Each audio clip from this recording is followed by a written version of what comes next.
Comic Timing is a proud member of the Comics Podcast Network. Welcome to episode 66 of Comic Timing, a comics podcast devoted to the average comic book fan from the average comic book fan. Join in as a rotating panel of guests and myself, Ian Levitstein, discuss whatever comes to mind, time after time, here on Comic Timing.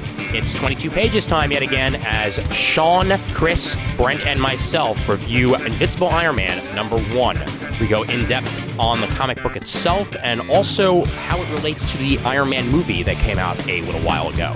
Here now, Comic Timing. Hey there, folks. My name's Ian Levitstein, and welcome to episode 66 of Comic Timing. It's almost a little devil episode, but we're missing the last 6, so it's all good. All right, this is 22 pages number 5, Invincible Iron Man #1. We got plenty of good people on the call. Introducing first, of course, the co-host who would rather be shitting and watching Real World than talking on this phone call right now. It is Brent Casino. What's going on, Brent?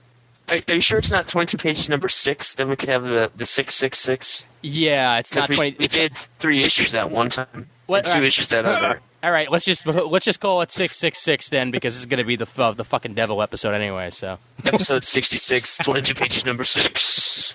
Penance. I had to, at least once in an episode. What's going on, Brett? I feel a lot better. I'm glad to hear it.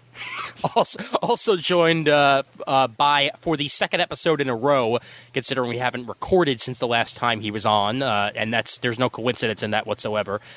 Sean Cummings joining us once again. What's going on, Sean? Howdy. How goes it?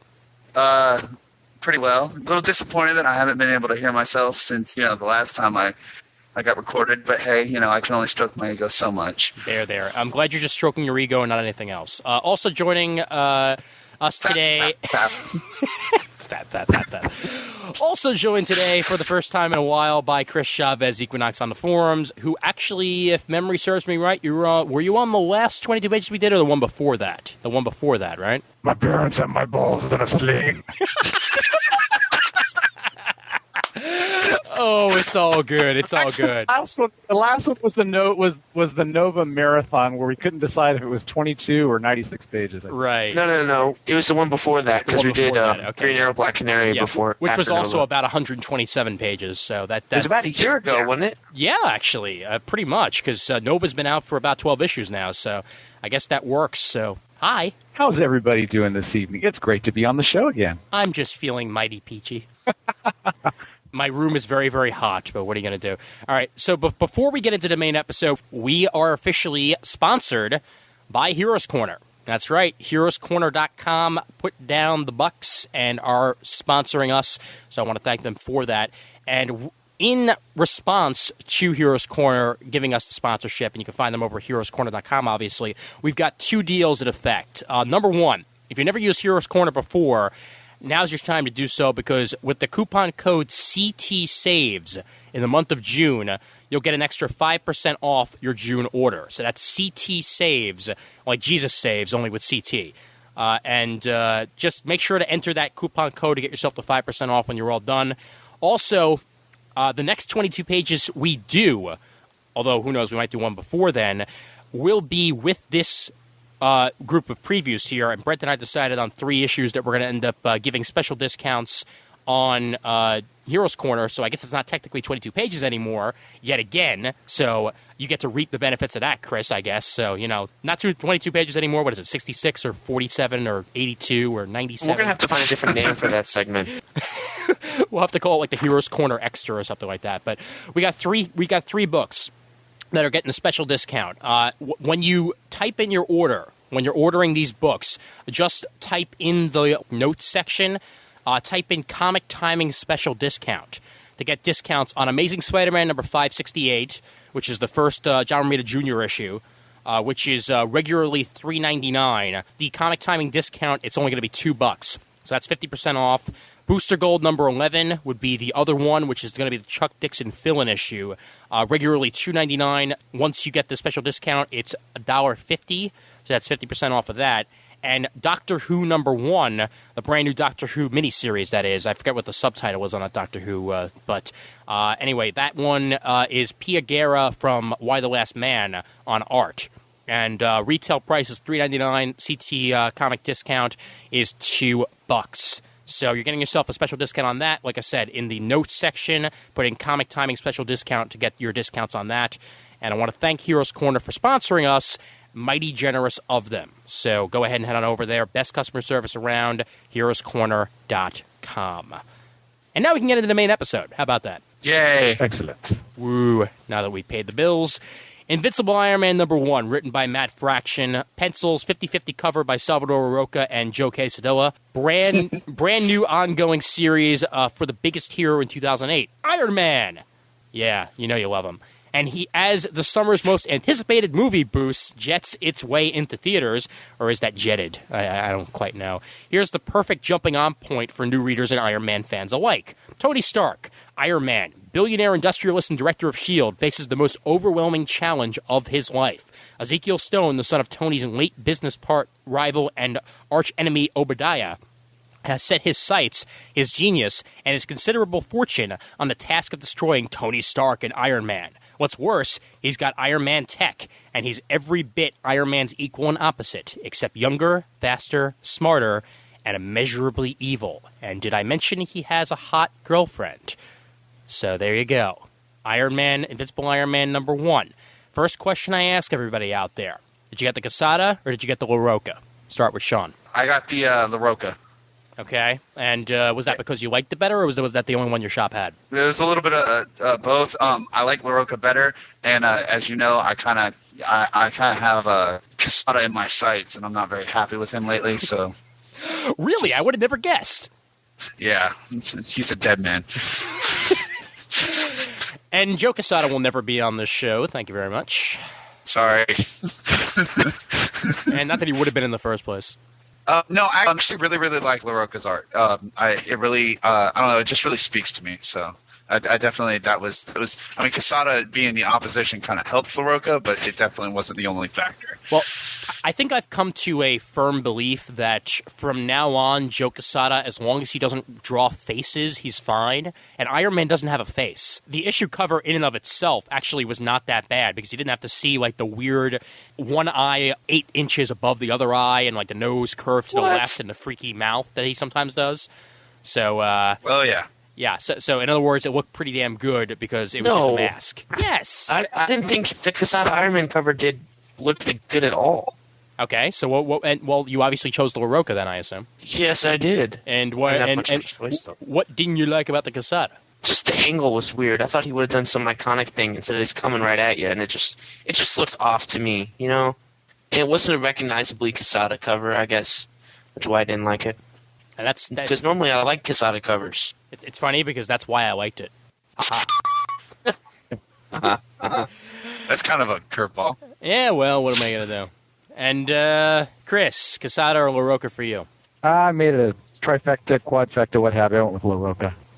Sweet. I thought Quesada did a better job with the art that he did for the Iron Man DVD than he did with the cover for this one. So, and I was looking forward to getting some new LaRocca art, so I went with that one. Now, the Iron Man DVD, I assume you mean the animated? Yeah.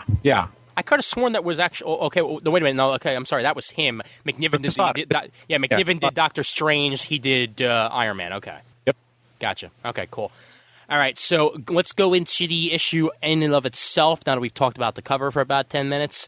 First off, the writing. Matt Fraction going from The Order to Iron Man, which was a little bit of, I guess, an Iron Man-related book back when it was around, and he's even bringing in his villain that was in The Order for a while.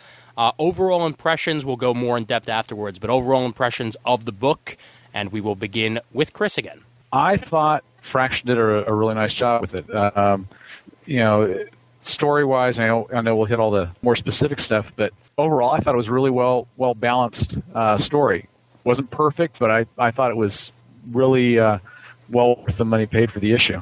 And Sean? The word I would have used is, or term I would have used is, it really builds well. It's a good start. I really enjoyed. It's Matt Fraction. I mean, come on, he's got the coolest name ever.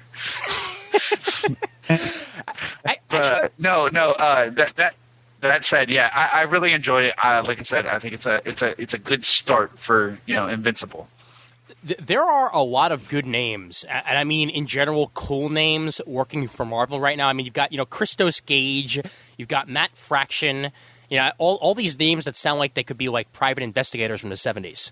J. Michael All they need now is Straczynski. Tony Millionaire. That's all like the trifecta right there of awesome names, yeah. But, Brent, you?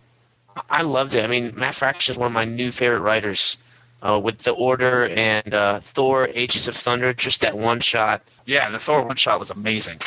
Yeah, I actually haven't gotten to it yet, although it's sitting on my pile, but I've heard nothing but good things, so I'll agree with that. He was also co-writer on Iron Fist, obviously. Yeah. Which is doing very, very well. The story as a feel kind of felt almost like. Did anybody read Ellis when he wrote the regular Iron Man title, the Extremis? You mean Invincible Iron Man? When Warren Ellis wrote Invisible Iron Man, it was great. Yeah, that's really confusing. Yeah, because you do realize that up until the month Invincible Iron Man #1 came out, it's still the old book was still technically called Invincible Iron Man. They didn't actually bother to switch over in like the diamond charts and stuff to Iron Man Director of S.H.I.E.L.D. or whatever it was. It was basically Invincible Iron Man Director of S.H.I.E.L.D. So I guess now it's just Iron Man Director of S.H.I.E.L.D. Oh, that's kind of funny. Yeah. I mean, you could go with so many different things other than Invincible Iron Man. They could have gone with just plain Iron Man. Yeah. Because we haven't had one of those in a while. Ignatiable Iron Man or something. I don't know. Let's see. The Irreplaceable Iron Man. The Irredeemable Iron Man. Indestructible Iron Man. Indestructible.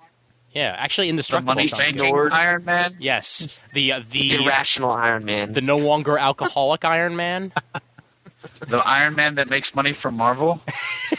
Well, actually, I was going to bring that up. To me, this issue, and not that it's a bad thing, but I guess in maybe some ways it was, but I enjoyed the issue as a whole. I'm not going to put it down, but it kind of felt like Iron Man the movie, the comic, in many aspects. Now, let me put it this way: in feel, in tone, in personality, this was the Iron Man I left in the movie. You know, it felt like I could have had Robert Downey Jr. reading these lines on the screen, and it would have been almost identical. Now, obviously, this is to, I guess, possibly draw in new people who had only seen the movie and never read an Iron Man comic before, but at least that's the feel I got from it. It was very similar in tone to the Iron Man movie. You can agree or disagree. Obviously, Brent doesn't agree. I'm not going to agree because if you read Fraction's Iron Man in the Order, he was the same kind of, playboy, let's have fun. Like when he was shopping for the Order's headquarters in the house and stuff. Mm-hmm. Like he was just some big playboy and stuff. He wasn't playing up the director of the S.H.I.E.L.D. role. He's playing up, Tony Stark, the wealthy, the millionaire. So that's the same Iron Man that Fraction had wrote there. So that's the same Iron Man that's here. Even though he is director of S.H.I.E.L.D., he still has that playful quality. He's still, banging super hot chicks and stuff like that. So I will agree with you somewhat on it did have the feel of the movie, because the movie played up the playboyness of Iron Man, and the fact that Pepper Potts is in here, trading spars with Iron Man verbally. The whole can she spell Lamborghini was hilarious, and there was stuff like that in the movie as well. So I can see where you're coming from, but I don't think it's any part of Matt Fraction trying to mimic the movie. I think Matt Fraction was, this is how I'm going to write Iron Man for this book because it's about Fraction said in interviews when people were like, why do we need a second Iron Man book? And I was thinking the same thing, and they was like, this is going to be the more superheroic Iron Man, whereas Iron Man Director of S.H.I.E.L.D. is going to be like the super spy Iron Man. So if you're playing up the superheroics, he's going to be a lot more fun. Kind of similar to Morrison's Batman versus Dini's Detective Comics. Morrison's Batman's more superhero villains and stuff, and Dini's Detective has been all detective stories, So they're playing up two different aspects of the same character. I guess so. I can see where you're coming from that, but I'm not quite sure if this even lines up to me. You do mention the Order stuff, but I think they maybe took that to another level here with Invisible Iron Man than what was in the Order, because you still had the director Tony Stark feel along with this. And that kind of got lost in the shuffle a little bit to me here, a little bit. But I'm not saying I didn't enjoy the issue. At least that's how I came off on it here. Sean, does it compare in tone to the Iron Man movie to you as well? Yes, and I think it's a good thing because, if anything, the movie captured what I've always considered to be the essence of Tony Stark. And if you're going to bring it back to something, well, let's go ahead and bring it back to what I consider to be the essence of the character is the playboy, the guy that is very quick-witted and very very loose around women, and he's all about cars, money, and cool toys, and and he wants to be a hero, and I think that's a really important thing to play up. So yeah, kudos, Matt Fraction. You did something right. You saw something good and just went with it. So yeah, I mean, because you compare it to some of the other people writing Iron Man right now. You got Bendis writing him over in the Avengers. You've got Fraction writing him in the Order and in his Iron Man books right now. And I mean, it's just especially lately, because how serious the tone of the Marvel Universe has been. Like with even as far back as Extremis. Extremis was a very, very somber book. I mean, very good and very, very Iron Man, but at the same time, not nearly as energetic as the Iron Man that I like to read is. And this is a welcome comeback to that. Right. Did you like the story that happened after Extremis? No, I was actually kind of disappointed that they touched back on that. I liked Mandarin as a villain. Don't get me wrong. It's just the whole weaponized extremist thing. They took a really good platform that brought Iron Man back into the modern age as a very forward-thinking futurist, and then they kind of just beat it to death. They kind of DC'd it. And now it's just like, oh, God, let's stick with the cool new ideas. Cool reintroduction as Mandarin, though. I really enjoyed that. See, I did like the whole director of S.H.I.E.L.D. and the weaponized extremists. I mean, to me, that was kind of cool how the Knopfs, it was Daniel and Charles Knopf and their father and son team doing the writing, or they were for a long time. I think they're taking a couple-issue break now. But, they're doing a long-issue storyline. I mean, it's kind of started off with the whole initiative, and then they had, the little mini-arc here and a mini-arc there, and it finally ended in, issue 27 or something like that. So many, 10 issues later, and it was really cool that it went on, the old-school storytelling that people are saying, we want some longer arcs here to make me invest in a story where it's not just made for the trade. But I thought it was a really cool idea. It was taking the new idea that Ellis had brought in, and instead of forgetting about it because it took forever, they incorporated his ideas into their storytelling, and then it still made his story relevant after it took so long with the oddity grant of art, which is beautiful to look at, and that's why I got the trade of it. If anybody has defined Iron Man at all, really to me it was Granov. But I mean, don't get me wrong, I really enjoyed the story. It was just I didn't want to come back to Extremis so soon. I think it was what it was, and it kind of left a bitter taste in my mouth. But now, coming into Invincible with the stuff with Ezekiel Stane, I mean, it's an interesting take on the biological warfare also. I just I was reading a lot of the X-Men stuff going on then, and I just kind of lost interest for a minute. And I have a short attention span, so coming back into Invincible, actually you guys told me it was I heard it through y'all that there was even Invincible coming out. I'm so horrible about keeping up with stuff. I read most of the stuff when it comes out in trade. So I mean, with the exception of a few titles like Thor going on right now, I'll be reading Invincible pretty regularly, and Teen Titans. I don't usually pick up monthly books until after they come out in trade. I mean, I'm not much of a trade person myself, mostly because it's just sort of that habit I can't break out of going to the damn comic shop every Wednesday. So while I'm there, I might as well just pick up the books. But it would probably make more sense to me to pick up trades, because then I wouldn't have that many comic books around me right now.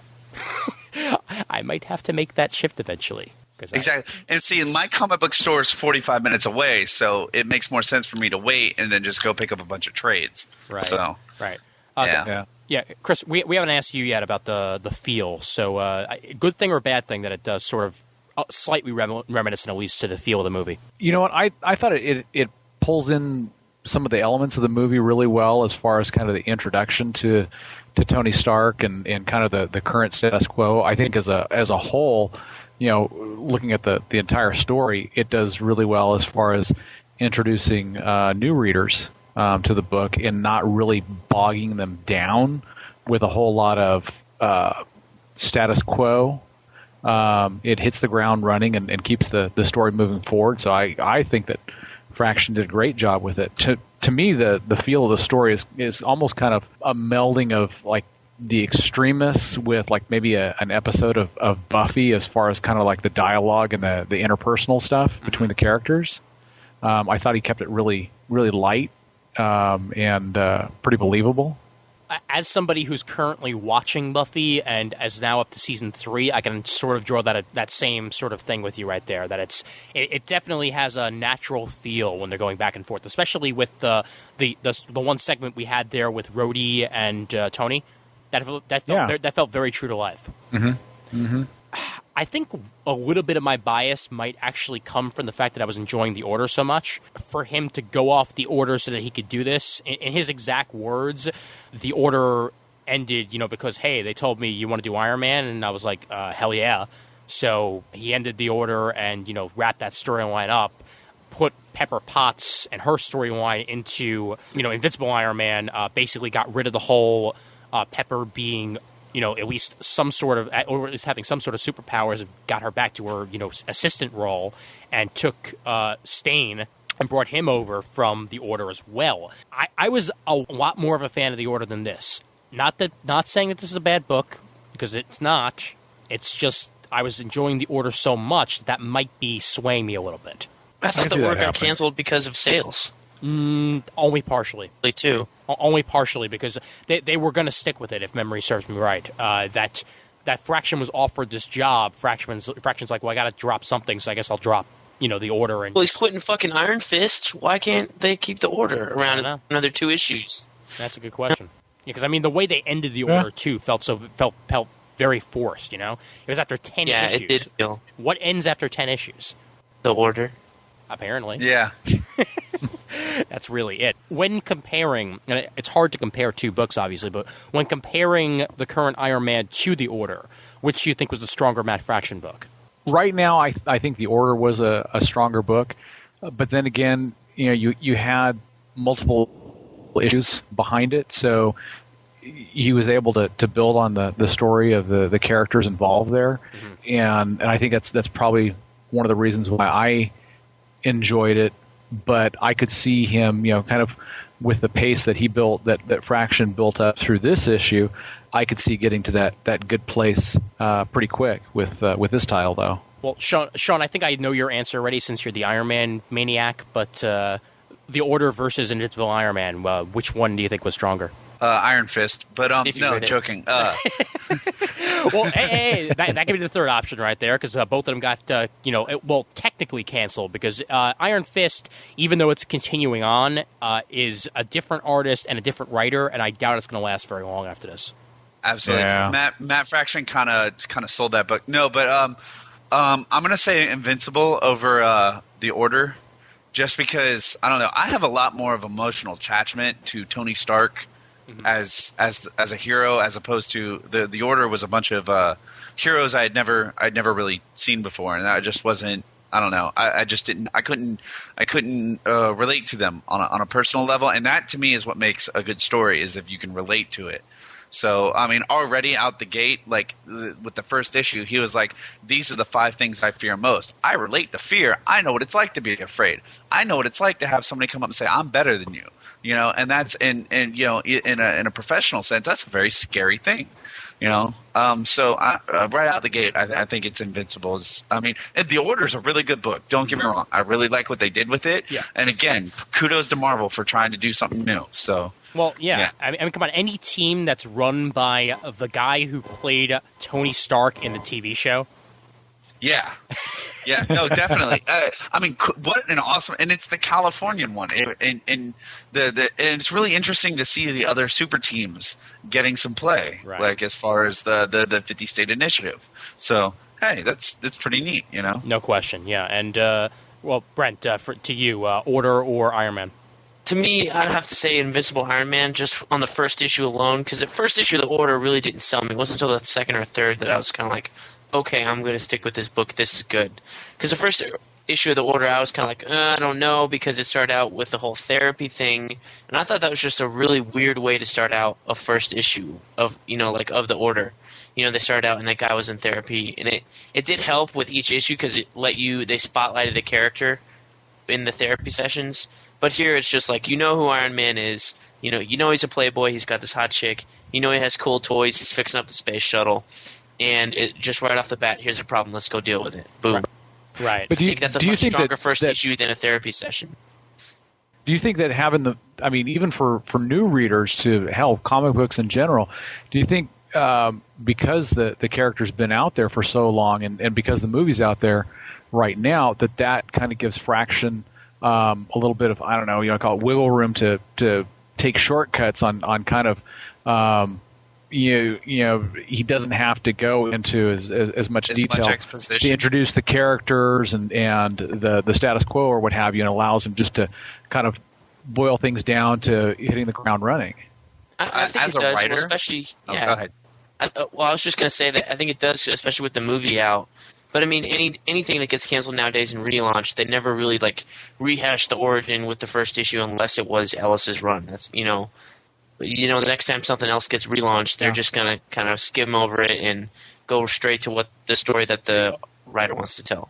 Actually, I think it's really cool that they didn't do a recap for the character. They kind of just jumped into and just assumed that everybody knew about what was going on with Iron Man. And I mean, as a writer, having the story already set up really, really helps, because then you can go in and dive into what makes the character tick, or how is the story going to progress. So I give him some leeway, but I think if anything, it was just another tool in the toolbox to make him write a better story. Well, and there's always going to be a difference between starting out fresh with new characters, which is what he did with the Order, versus a character which in many ways is the new Wolverine for Marvel, where he's appearing in every single book, basically.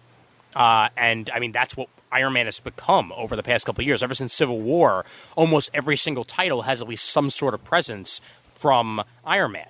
And that's why... And will better be because of the whole initiative thing. Right, sure, yeah. And I'm not, that's part of the Marvel Universe's charm right now, and that's why they also didn't need to put in a recap page, because, well, if you're reading any sort of Iron Man comics right now, you know what's happening with Iron Man. Unless you haven't read Iron Man in the last 5 years, you probably know what Extremis is, you probably know he's the director of S.H.I.E.L.D., and you probably know Civil War happened. So what else do you need? I think it also helps that Iron Man does shit. He has a cool suit and has other powers, and Wolverine's just kind of like, sknit, I'm the best at what I do. Yes, but he's Batman. Well, I know that seems really, really inane, but I mean, if you look at the character and you look at his position in the Marvel Universe and then his position in the DC Universe, you have an overlapping of archetype. And you know what? Absolutely. You need Wolverine around because he sells books. He's cool. Everybody likes Wolverine. That said, yeesh, let's get on with, cool characters like Iron Man, So, yeah. Well, it's actually kind of funny that you said that Wolverine is like Batman, because a lot of people would say that Iron Man is like Batman. The character, I'm talking about the archetype that they fill. The dark loner that's not actually a dark loner. Mm-hmm. Ugh. Okay. Batman has more people on his team than the X-Men. Because like Iron Man is the multi-millionaire who puts on a suit and all of a sudden he's a superhero. So is Danny Rand. Yeah, so is Danny Rand. That's true. Oliver Queen. Mm-hmm. I could go down the list of famous billionaires that are, And Oliver Queen was Batman once upon a time. He had a freaking arrow cave, for God's sakes. And it's funny because I'm doing research on a little side project, and I just read the wiki on Green Arrow. I was kind of stunned. Yeah, that he didn't always have the goatee, and that he used to have an arrow cave. Yeah. And an aeroplane, and music is my. And Batman actually said to him, he said, "Have you ever had an original idea in your life?" I'm not kidding. That was Kevin Smith. That was Kevin Smith. No. Was it Kevin Smith or Meltzer? Kevin Smith, I think. Okay, Kevin Smith. That sounds like issue Kevin there. Smith line. Okay, because I know that the actual Arrow Cave played a part in Meltzer's run, which was hilarious. Yes. Just going back to there, I think Solomon Grundy was living in the Arrow Cave, if memory serves me right. Yes, he was. Oh, man. All right, so let's actually get to talking about the issue. How about that? Now, as is tradition in the last couple of 22 pages, we basically sort of go page by page, but not quite. And covering the first couple pages here, we start off in Tanzania, which is not really a place that many comic books start out, I'll tell you that much. And interesting fact about Tanzania, I did not know this. And I guess he researched this because it does sort of make sense. 130,000 people living in Tanzania, 126,000 of which have cell phones. Goddamn! Wow, that's kind of crazy right there. I mean, I know that cell phones are prevalent here, But I still have friends that don't have cell phones. In a place like Tanzania, from the looks of things, where only about 4,000 people or 400 people even don't have cell phones, that's kind of an amazing statistics when you think about it. I completely agree. Yeah. I could see that. I could see that being the case because I would think it'd be easier to put up a cell phone tower than it would be to try and put telephone lines or what have you in. Right, and they had 35,000 landlines, so I guess that also goes with the thing right there, that it is just easier to have a cell phone. And you've got these 16-year-old girls who get themselves a Stark Tech phone, which, in and of itself spells doom, because, well, I don't think Tony Stark should own Verizon. That would be bad. I've never really thought, and maybe this is just a new development over the past couple of years, but I never really thought of Tony Stark owning a cell phone company. I can imagine him making the cell phone, but to actually own a cell phone company is a little bit out of his reach, to me at least. Well, you read Extremist, man. He makes, he wants to get out of the arms industry. What better way to do that, to get into the telecommunications industry? I guess. And speaking of wanting to get out of the arms industry, well, he might be getting out, but other people are getting in, and they've got this technology here that looks like it's basically, I guess, almost like, well, as he puts it later on in the issue, Iron Man 2.0, which creates like a nuclear explosion without any of the fallout in Tanzania here, and kills almost everybody pretty much everybody in the town, because the town's decimated. And right away, I got to look at the visuals here, because you're seeing such massive destruction, and it's done in 3 simple panels. And that's the beauty of LaRocca right there, that he paints a picture without even any words. You could have no words on this picture, on this page whatsoever, and you still know exactly what was going on, what the explosion was, and it's gorgeous. Damn straight. I think there's a lot of people out there that gave LaRocca a lot of shit with his work on New Universal when he was pulling basically a Greg Land and doing photo referencing, completely right the entire way through that book. I think, even in this intro sequence, he more than redeemed himself art-wise. Oh, I agree with that. And actually, did you pick up his Amazing Spider-Man when he did the 3-issue run on that? I speak not of Brand New Day. I forgot you're one of those people. Okay. Kudos, man. Kudos. All right. Well, anyway, the issues he did of that were actually along the lines of this. It had the painted feel, but it wasn't overdone. I thought this was stronger than that, because his Spider-Man was a little off from issue to issue, I thought. I'll give you that. Yeah. Yeah. Well, that and I think in addition, I think the color team on this, I think they did a fantastic job throughout the entire book. Honestly, I mean, is it where is it? Is it Diarmada or Diarmada and Stephanie Peru? And if Stephanie Peru is the one who died, if I remember correctly, is that really? Yeah, I think the reason why there were 2 colorists on this, I could be remembering this wrong, but I'm pretty sure Stephanie Peru is the one who died suddenly. Yeah, I think so. In Italy. So that's why, and I mean, consistent work throughout the issue. You can barely tell that the color has changed. But this was, I believe, the last thing Peru was working on before he tragically passed away.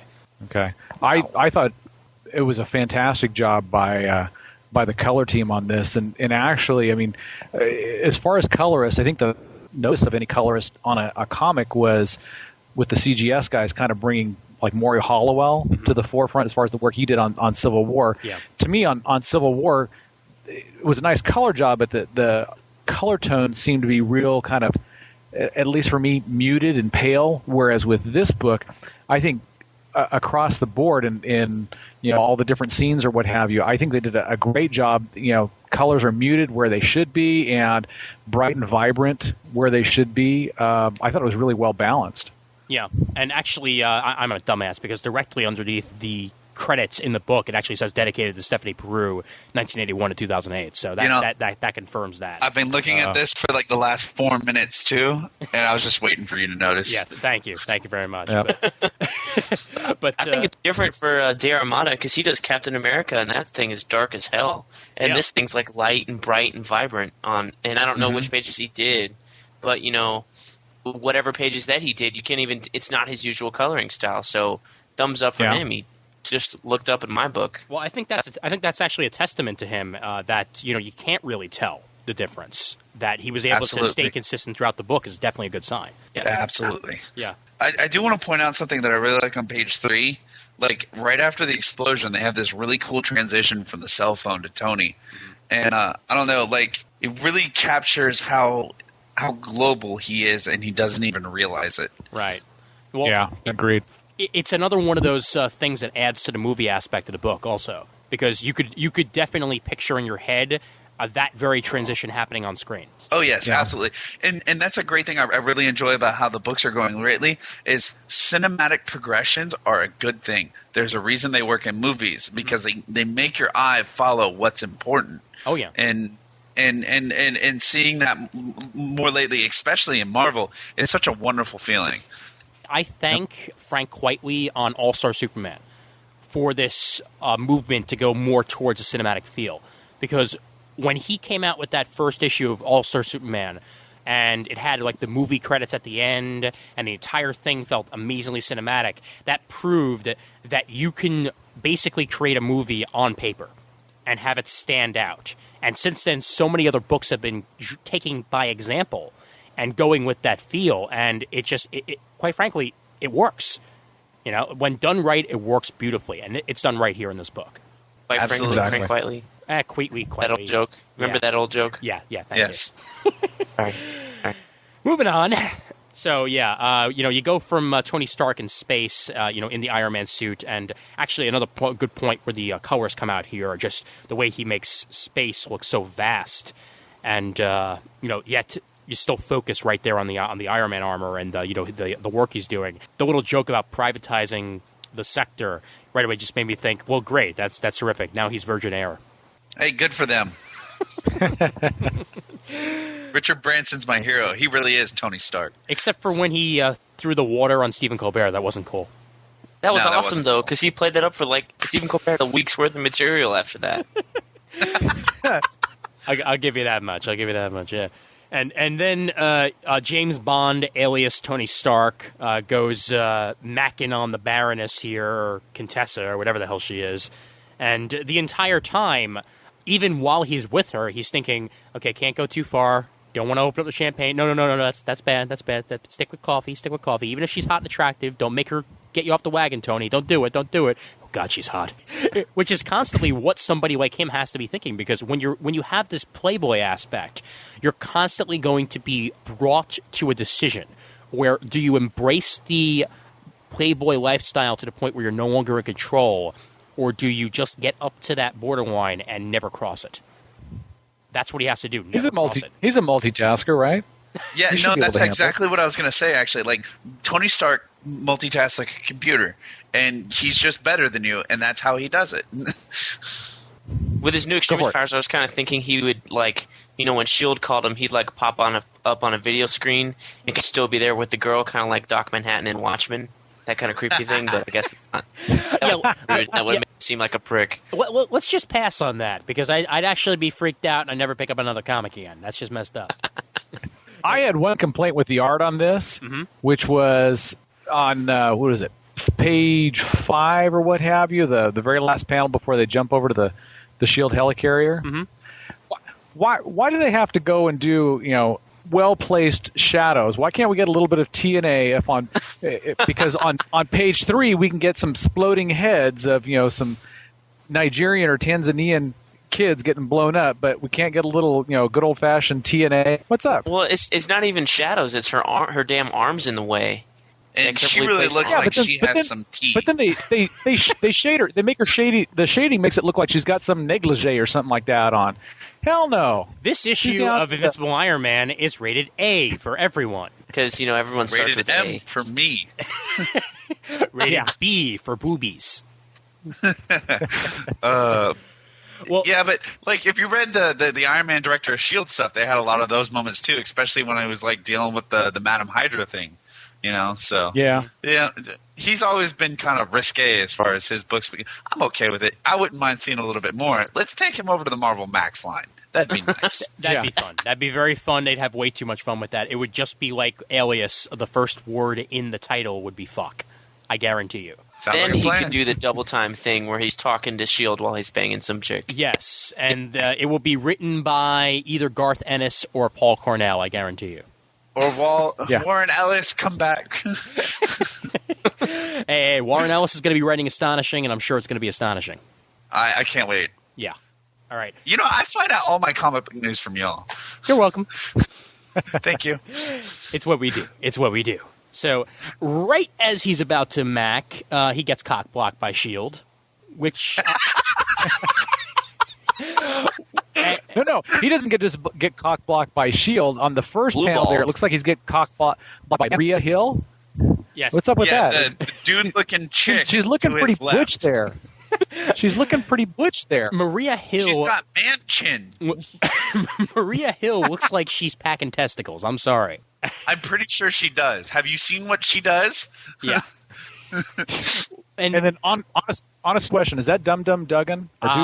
Yes. Dug- Yeah, Wait, he looks is kind it? of there. Is that Yes, it serious? is. Well, when the hell was this This taking takes place place then? before Secret Invasion. Okay, Come on, This takes place before Secret Invasion. Okay, all right. right before apparently. Because Dum Dum looks way too skinny and way too muscular for Dum Dum. Yeah, that's what I was thinking. I've always thought of him as the jovial fat man. I Like don't know. I thought he Volstagg was and always Thor? kind of in shape. Yeah. Yeah? Yeah, I think he's always been in shape. It's just his face looks He's really a gaunt soldier. Yes, He's but been, he, you do know he's that there always are been fat kinda soldiers. jowly. Well, yeah, but I mean, not one for the S.H.I.E.L.D. field. ranking Dum Dum Dugan soldiers. I guess. Well, maybe it's just because he's not wearing his hat with the feather in it. Yeah. Tony Stark doesn't like hats. I'm Director Stark, and I say what the dress code is, and the dress code does not call for hats. And I say, I'm no surprised they hats. didn't go with business casual. This was casual. Well, plus, I am a fan of Tony's, director uniform. It looks Yes. like the an Empire uniform from Star Wars. I was just about to say. Yeah. Sounds about right. Yeah. So anyway, yes. After he gets cock blocked, he finds out about what happened in Tanzania, our favorite Fallout zone, and they find this one piece of tech on the floor. They have no idea what the hell it is. However, it looks like a giant lifesaver, and I'm sure it's probably a bad thing, and he's sure it's probably a bad thing, but he has no idea what the hell it is, and obviously he's gonna, look into that a little more. On this page where they show the Fallout, Dum Dum does look a little bit more like himself. He's a little wider, so I guess maybe that makes me a little more happy. I did like the introduction, the subtle introduction of the advanced genocide mechanics. Yes. Because I know you haven't read it yet, but like I'm pretty sure some of us have. It's turning out to be a pretty cool little plot thing there going on. Well, okay, spoilers. I know that there's a MoDog introduced in Iron Man #2, so Yeah. Yeah, that's as far as I know, because I saw those pages online, and I'm like, okay, he just made a MoDog. I wonder how many different acronyms they can make to go with this, because there's already been a MoDam, and there's been a MoDoc, and there's a MoDog. We're going to get MoCat next? Moduck, quack quack. MoDoc, there we go. MoDoc. oh God. Oh God. No wait, that's JSA. Never mind. Yeah. But yes, and this one you can't really use it other than AGM. It's not like AIM, because saying AGM doesn't really work. Right. Yeah. Yeah, so AGM or Advanced Genocide Mechanics, and there are like 12 Splinter Cells for AIM, aren't there? No, see, At everybody least. thinks that, but like what it really is a bunch of guys that call themselves AIMs that have no idea what's going on. These guys are clueless. They're like Hydra. Yeah, and Hydra showed up so many different places over the years, in so many different looks and appearances and locations and leaders, that I totally agree with that. Because, dear God, man, dear God, no one can get their Hydra straight. And I do enjoy Tony's response. Advanced genocide mechanics? Are you kidding me? Because that's exactly what we're thinking. Yes. Yeah. Yeah, but you know what? The dialogue, I think, also did a really nice job, even starting off from the introduction with the S.H.I.E.L.D. stuff, kind of showing how S.H.I.E.L.D. as like a military organization, how Tony kind of handles working within the military organization as an outsider / civilian, Yeah. and then how S.H.I.E.L.D. kind of works with him. Both sides, they're not really used to it. Tony's saying, I've got all these questions. What about this? What about this? And Shield's already on the ball. They're already going. We're compiling all this information. We're going to have it for you. ASAP. So they're trying to work with. Okay, well, we're getting led by this Civvy, and he's like, not used to it. Right. And well, that's also that's a major difference between Nick Fury and Iron Man, because Nick Fury, sure, he would plan it, but he'd stay back because, well, he's just Nick Fury. He can only do so much. Unless it's a ground mission where, he can have other S.H.I.E.L.D. agents around him, he's not going to be in the air along with them. With Tony, he puts on his armor, and he's good to go. Simple as that. 1, 2, 3, bam. You can put him into any situation, and he's probably going to be doing well because he's frickin' Iron Man. I think the other thing with that, it's a difference in leading the Avengers and S.H.I.E.L.D. Like, the Avengers, he would have somebody go look it up. So he would have to suggest, we need to look this up or look that up, and then it would be like 10 minutes before they figured it out. Where with S.H.I.E.L.D., they figure out a problem, and they've already done some research before they call in the director. Whereas the Avengers, they like, oh shit, something's happening. We need to figure something out. Yeah, I mean, they didn't even have to reschedule, when the drop was going to happen when Tony came on, because everything was all set. Tony was just like, okay, yeah, just, put it on my console. It's all good. Yep. Yeah. It's almost like the difference between, like using a Star Trek analogy, almost a difference between like Picard versus Riker. You've got the leader that has the second in command that handles the away missions while he sits, up safe in the ship, or safer in the ship. Mm-hmm. Tony, he's not. They want to treat him like a Picard, going, "We'll take care of this," and he's like, "Oh hell no, I'm getting in on the front lines." He's a Kirk. He's a Kirk. Yes, he's a Kirk. His shirt will somehow end up off on every single episode. Oh wait, it already has. Oh. I'm gonna have. That's it. I'm gonna have to have like a Tony Stark shirt count now to see just how many times his shirt ends up off in an issue. Does his gold suit count his shirt off? Yes. Yes, it does. Yes, because it's a part of him. Mm-hmm. Yeah. Technically, he's naked. Naked in gold. Yeah. So the very next page, you get the most subtlest introduction to Ezekiel Stane ever if you didn't read the order. Mr. Stane? Ezekiel? Some good stuff. Yeah. Because that's all you need to know. Hey, this guy's named Ezekiel Stane, and he's fucking crazy. Who's next? Yeah. And, he's there to present his little presentation here to the board. The tobacco board, it's like the guys from Thank You for Smoking all gathered into one room. And he calls them out as the most evil bastards in the world. I thoroughly agree with that statement. How you enjoying your cigarettes there, Sean? Good. Actually, yeah, it's kind of funny because it's kind of funny when the bad guy goes, "You guys are messed up."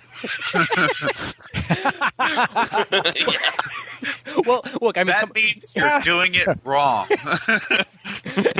Well, okay, come on. Seriously, though. They designed a way for cigarettes to make you lose weight.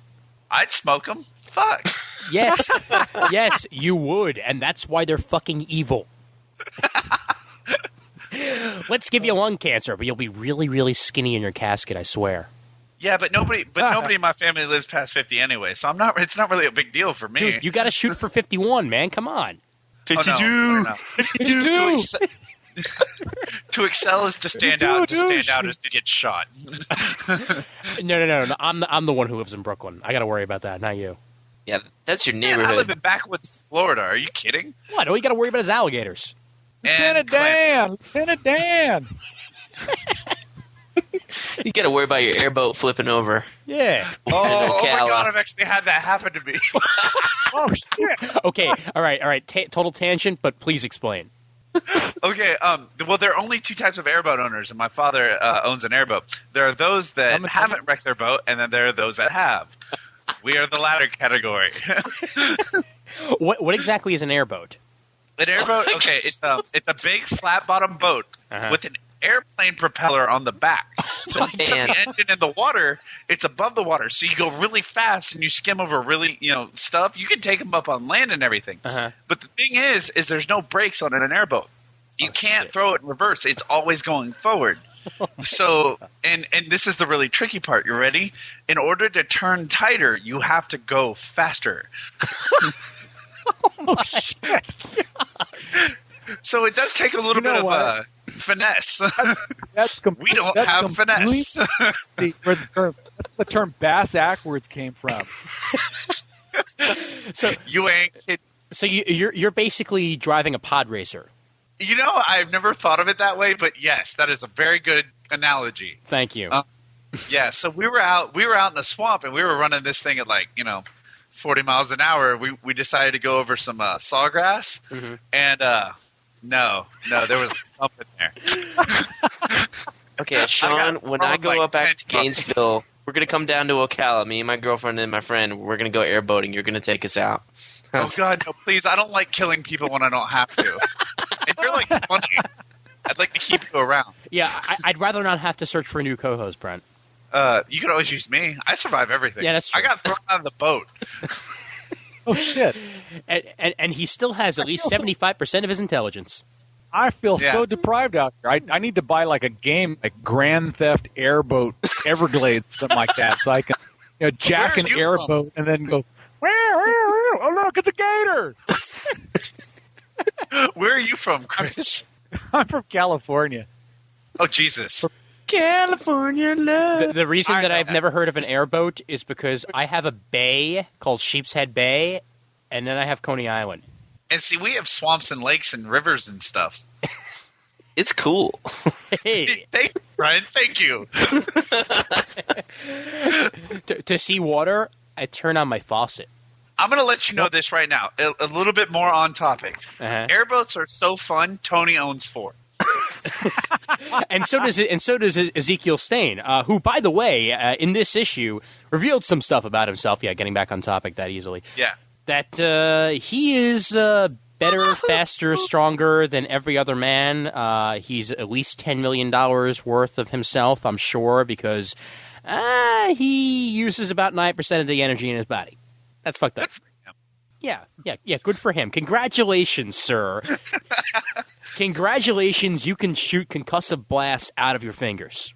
You know, It's and all not I out can of think of is this is one of those moments where Aquaman goes, fortunately, it's down by the docks. My ability to talk to fish is useless. But Isn't that awesome?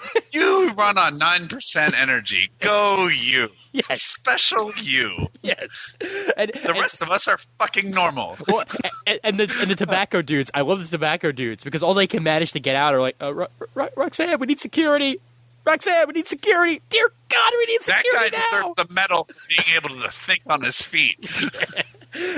No, thinking on his feet would have been run away, run away. Yeah. Well, this fucker's nuts. I'm leaving. Yeah. Well, Yeah. yeah. Do you have any idea what the human body can do with that much surplus energy? You can do stuff like this. And Yeah. then there's a whole lot The of charred art- flesh. The art, though, in that section La Roca did a really nice job art-wise with the whole feel of the boardroom, kind of a little quiet, calm, business-like, or what have you. Mm-hmm. And when Stain cuts loose, it's like, all the shit hits the fan all at the same time. I'm going to go out and say it. This is the best LaRocca's art has looked since Fantastic Four. Agreed. Yes. Yeah, because for a while there, I mean, I liked some of this stuff on Extreme X-Men, but he was still getting used to the whole digital painting look. And there were still some, problems here and there, but I think he's pretty much mastered the art at this point. Especially when Ezekiel does his whole tuck and roll out of the 20-second story? Yeah. And survived, because he's Ezekiel Stain. He can do anything. Yeah, but you know what?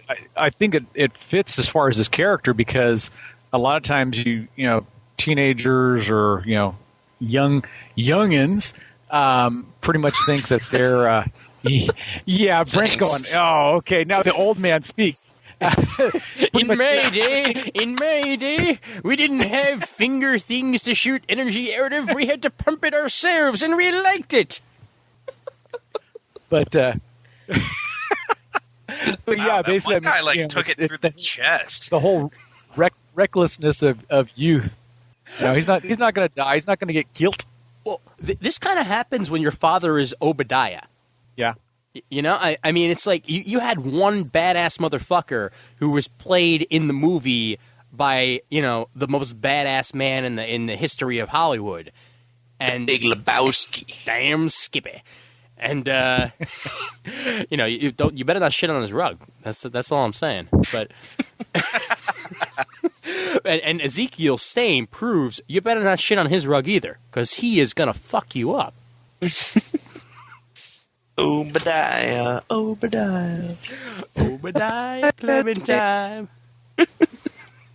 So, after the whole tuck and roll, we're back with Tony, and we have the wonderful conversation between BFFs for life, Rhodey and Tony.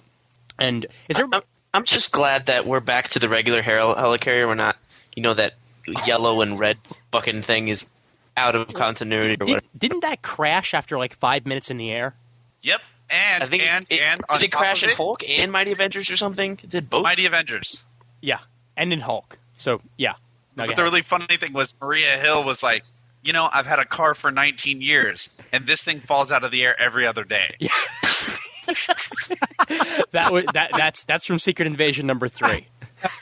That one? No, that was Mighty Avengers. No. That was in Secret Invasion number 3. Because I just read it. I just read Secret Invasion number 3 as I was coming home. It was in Secret Invasion number 3.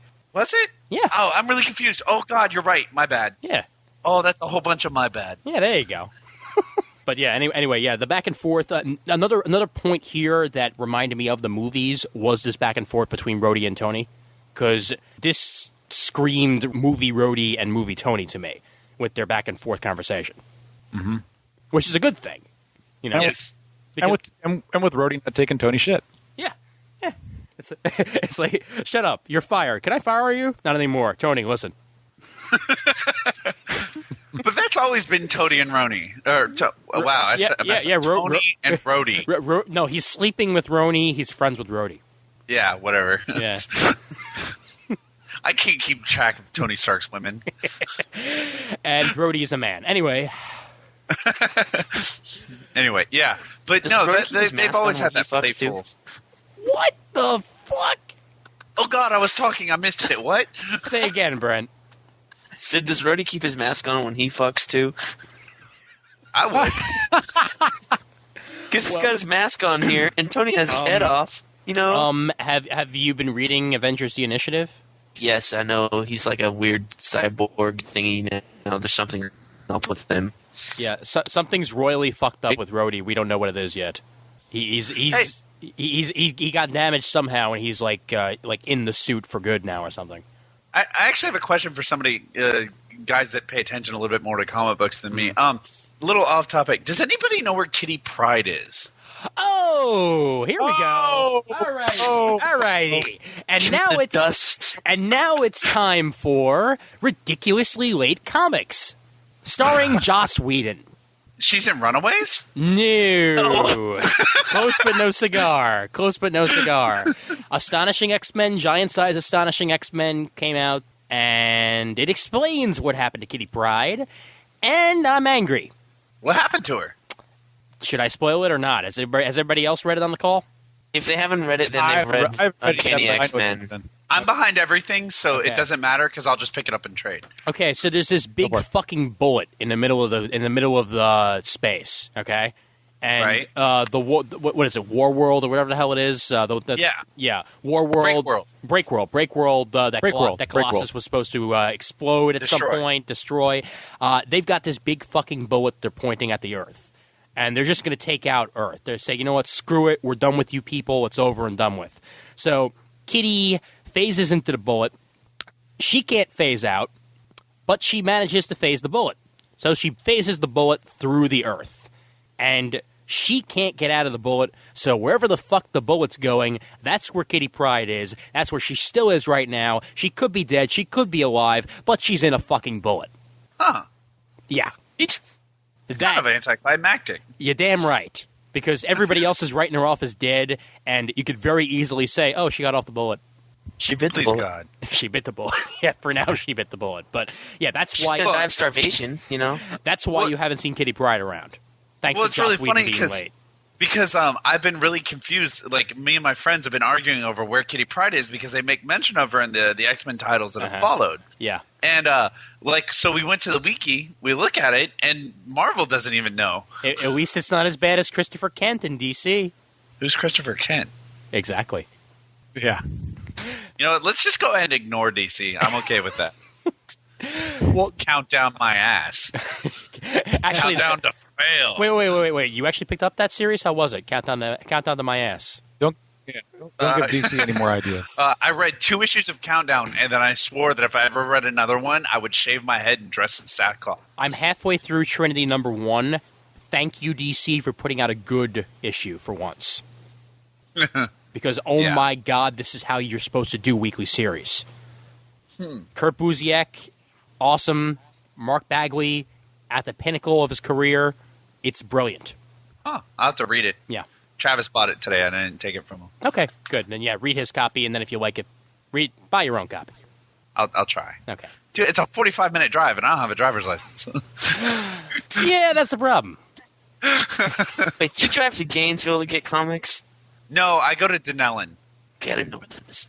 What? Ocala is like 40 minutes away. South, Or yeah. 20? Why do you Well, drive 30 by I-75, and then it's like 40 by 441. So, Chris, how about that local sports team? They sure are local. Sorry. Brent, we'll have to discuss this later. Yeah, we will. I'll actually be in Gainesville on Friday. I'm in Orlando for the summer. Oh, fuck. Now I'm all sorts of fucking confused.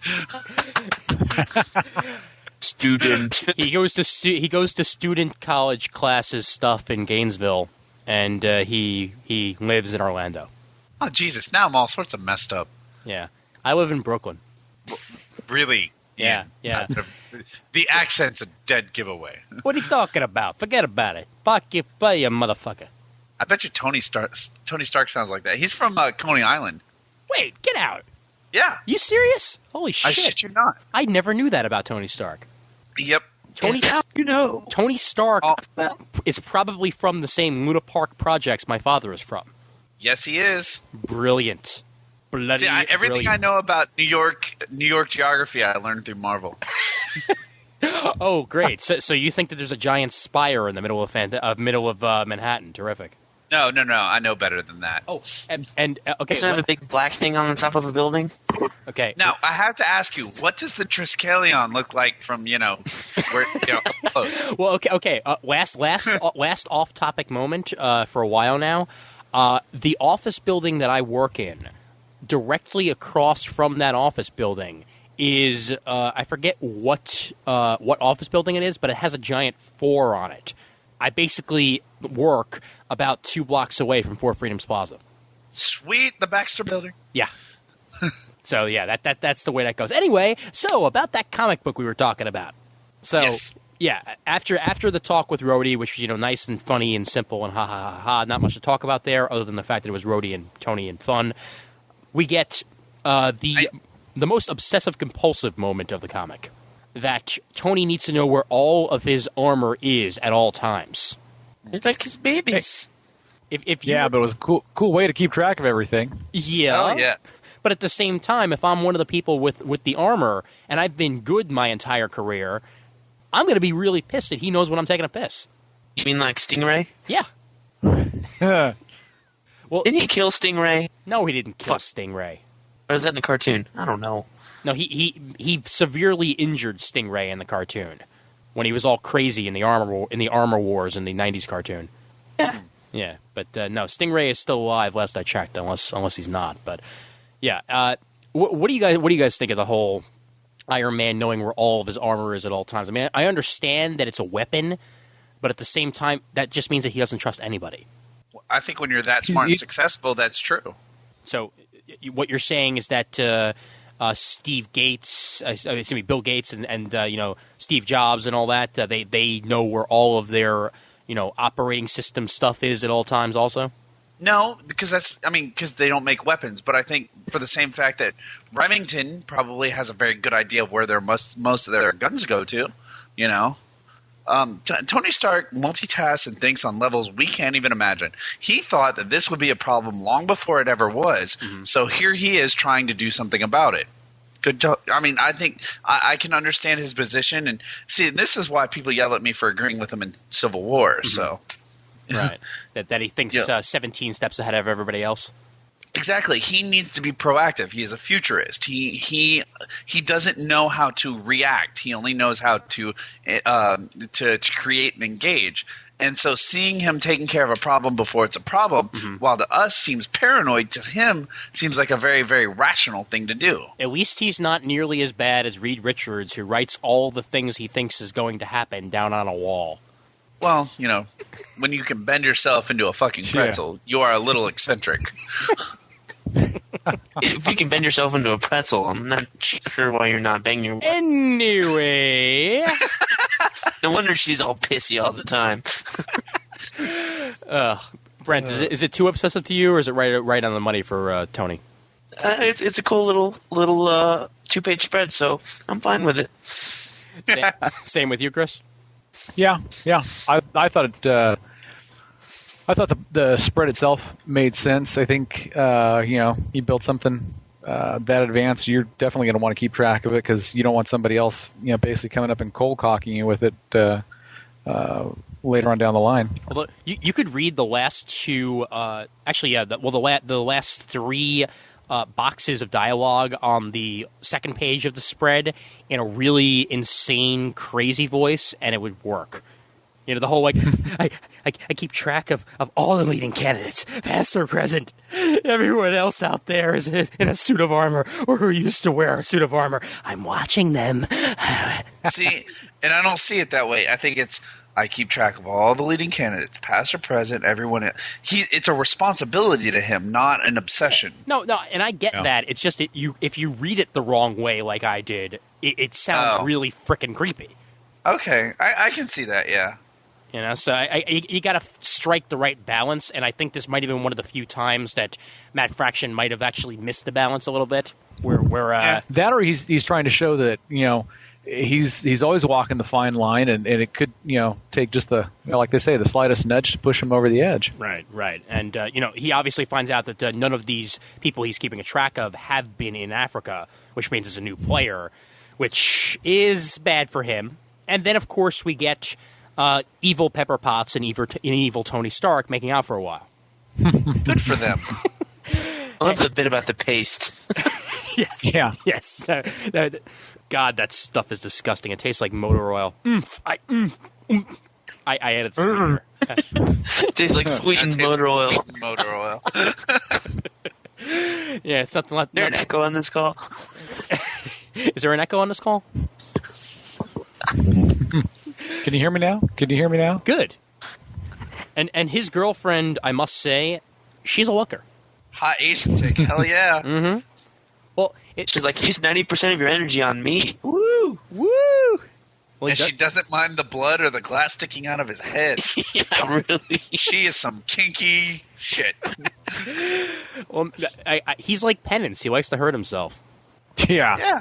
He likes the pain. But yeah, and just in general, it's another point where the dialogue works because you do get the sense that this is a younger, more reckless Tony Stark. And of course, what's a younger, more reckless Tony Stark going to do but have a Pepper Potts like assistant to help him out?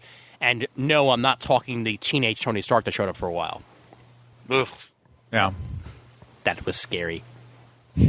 And yet, it was one of the few things that got righted by Heroes Reborn. Yeah. Yeah, thank God. So yeah, they do the whole makeout session. My favorite line, though, in the entire thing: do you think I should wear socks? What? Never mind. That's because, again, like Tony, he thinks on a level we just can't understand. Yes. No, you gotta say the last line. Do you think I should wear socks? What? Never mind. Let's just whip out. Make it. Best slip ever. Bow, shika, wow, wow. Let's just whip out and make up more plans for mass slaughter. It would Sounds just like a make nice- sense that way, too. Yes. Let's make out and whip up some more plans for mass slaughter. And that's the part that doesn't make a PG rating. And then, of course, we get the real Tony Stark and the real Pepper Potts in, I guess, what is that, an elevator that they're in? A really, really big elevator? Yes. Okay. Yeah. It kind of reminds me a They're bit playing Mass Effect. Yes, which is nothing but elevators. It kind of reminds me a bit of the elevators from Sequest DSV. Great show. The ones that would go sideways and shit, because those were really, really huge too, and that's what we got here. And Wonkavaders. yes. and you know, there's Pepper talking to Tony, who may or may not be naked. Yeah, you know what though? If they had substituted the name Barbara Gordon in there for Pepper Potts, I think that the damn thing still would have made sense, because it looked like LaRocca maybe a little bit pulling from Oracle. Let's even go a little farther than that. He drew Nicole Kidman on one of these screens. Yeah. Yeah, which is something, you know, one of the few things that I didn't down. like. Yeah, 6th panel down. That's Nicole Kidman. Yeah. I want to find And the exact picture. Did anybody else think that the whole Target Undies thing was a little out of place? Yes, it was. I thought it was funny. Okay, It was funny as hell, but unless he's banging her on the side, I don't know what the hell she's over there. Oh, look, I've got this from Target. It's spandex. Oh, look, and this is how you spell Lamborghini. Don't you like me? Okay, since when? I thought it was like a playful invitation. Since when is Pepper Potts a poo? the accent you were using there is like, and this is how you spell Lamborghini. Okay, yes, no, okay, hot dog. But yeah, it was a little out of place. I will give you that much. It was kind of crossing a line a bit there. Yeah. I'd rather them just remain friends and not underwear buddies. They could be underwear buddies in my comic book. Woo!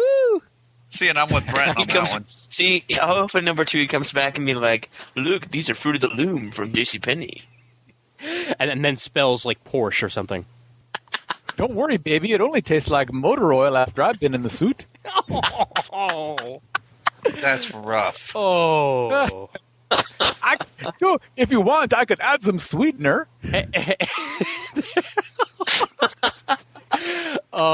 See, Chris, this is why we only have you on about once every year, because nah. And how old are you?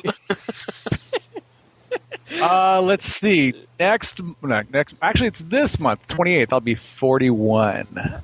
Yep, with the like all comic book fans, with the sense of humor of a 13-year-old. Pretty much. God, I love the Sensibilities, consistent yeah. lack of maturity throughout our entire community. You said poop. Oh, God. And yet, Ian proves my point yet again.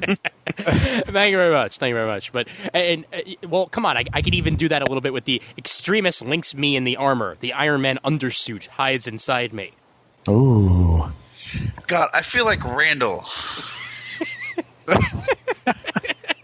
You know where I'm going with this. Yes. You need to stop. Extremist ties the whole thing together like an extension of my central nervous system. And then he'd have to wear a kryptonite condom, and that would just kill him. Oh. It's beyond bleeding edge tech, which puts me and the Iron Man exactly where we need to be. Ian, I just think you need to stop reading comic books out loud. First crazy Tony, and now like sexy Tony, and that's eerie. And that just proves my strengths as a broadcaster. No, fair enough. Yeah, there you go. Why can't you get a real job then? Anyway. Oh, shit. Brent Casina proving yet again why I hate his guts. All right, moving on. Combo breaker. Another very pretty panel. Once you get done with the whole him putting on the suit, that first panel of him in the suit is gorgeous. Yeah. Yes. And I like the panel of him getting in the suit much better. No, the one of him getting in the suit was good also, but this suit, this panel of him in the suit flying, I can tell is done by the Captain America colorist. Because it's a little darker than the rest, and at the same time, this is pretty much how he colored Iron Man when he was in Captain America, issues and issues ago. Yes. You know what I like now that he's director of S.H.I.E.L.D. is that he has these guys that go into S.H.I.E.L.D. with him wearing red and gold. Like in Iron Man that came out last week, the director of S.H.I.E.L.D. book, he has his alphas and they wear funky helmets that look like stormtroopers. And these guys are like flying squirrels. Yeah. It's cool. Everyone needs to use repulsor guns. Yeah. It's that little bits of like continuity through his unit and his department that really really endear me to him as director of S.H.I.E.L.D. Yeah. a very Tony moment here also is doing the whole test, the fail and fix test that he's doing here, because that screams of inventor, which is him in a core. Inventor slash tinkerer. Yes. Always seeing how he can improve on something that he's built previously. Oh yeah, and no matter who draws it, AIM's suits will always look ridiculous. Yeah. Yes. They're fucking beekeepers.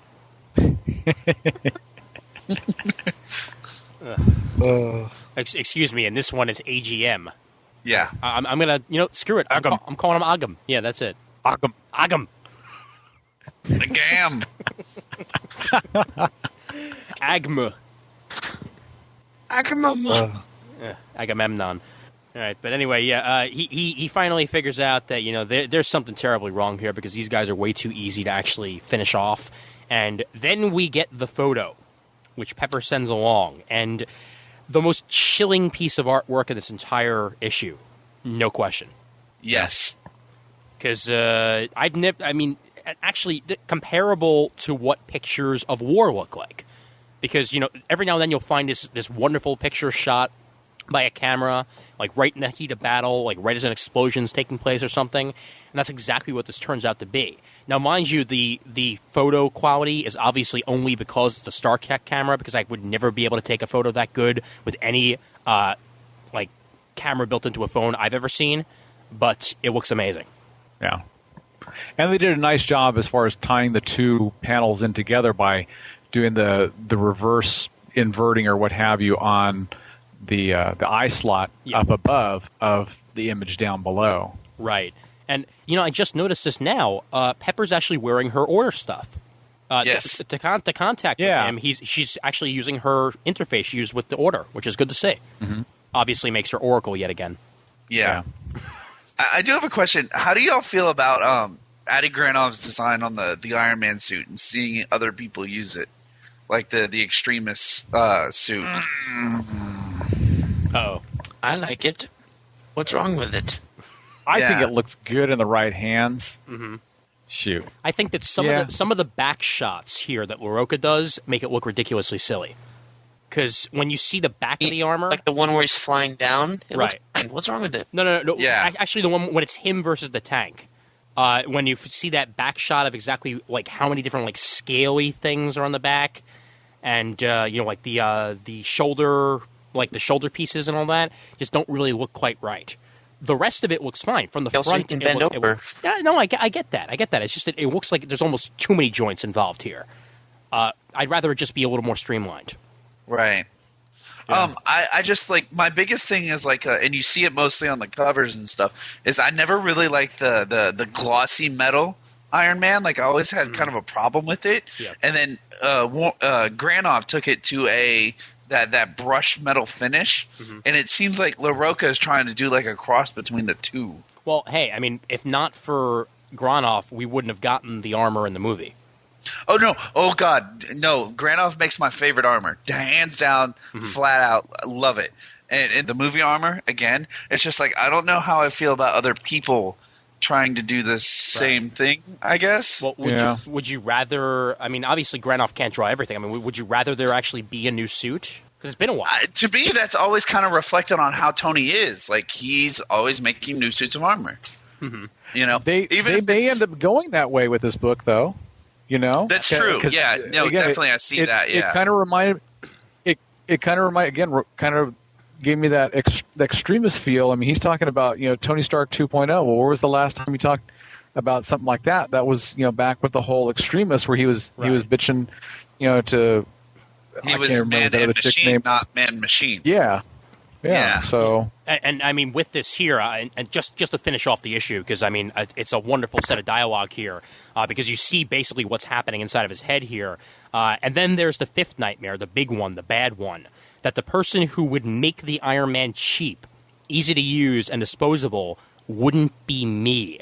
My biggest nightmare has come true. Iron Man 2.0 is here, and I'm not the one that made it. Yeah. And, it's so chilling right there, because that's, I guess, along the lines of how Steve Jobs felt when he saw Windows for the first time. Because Probably.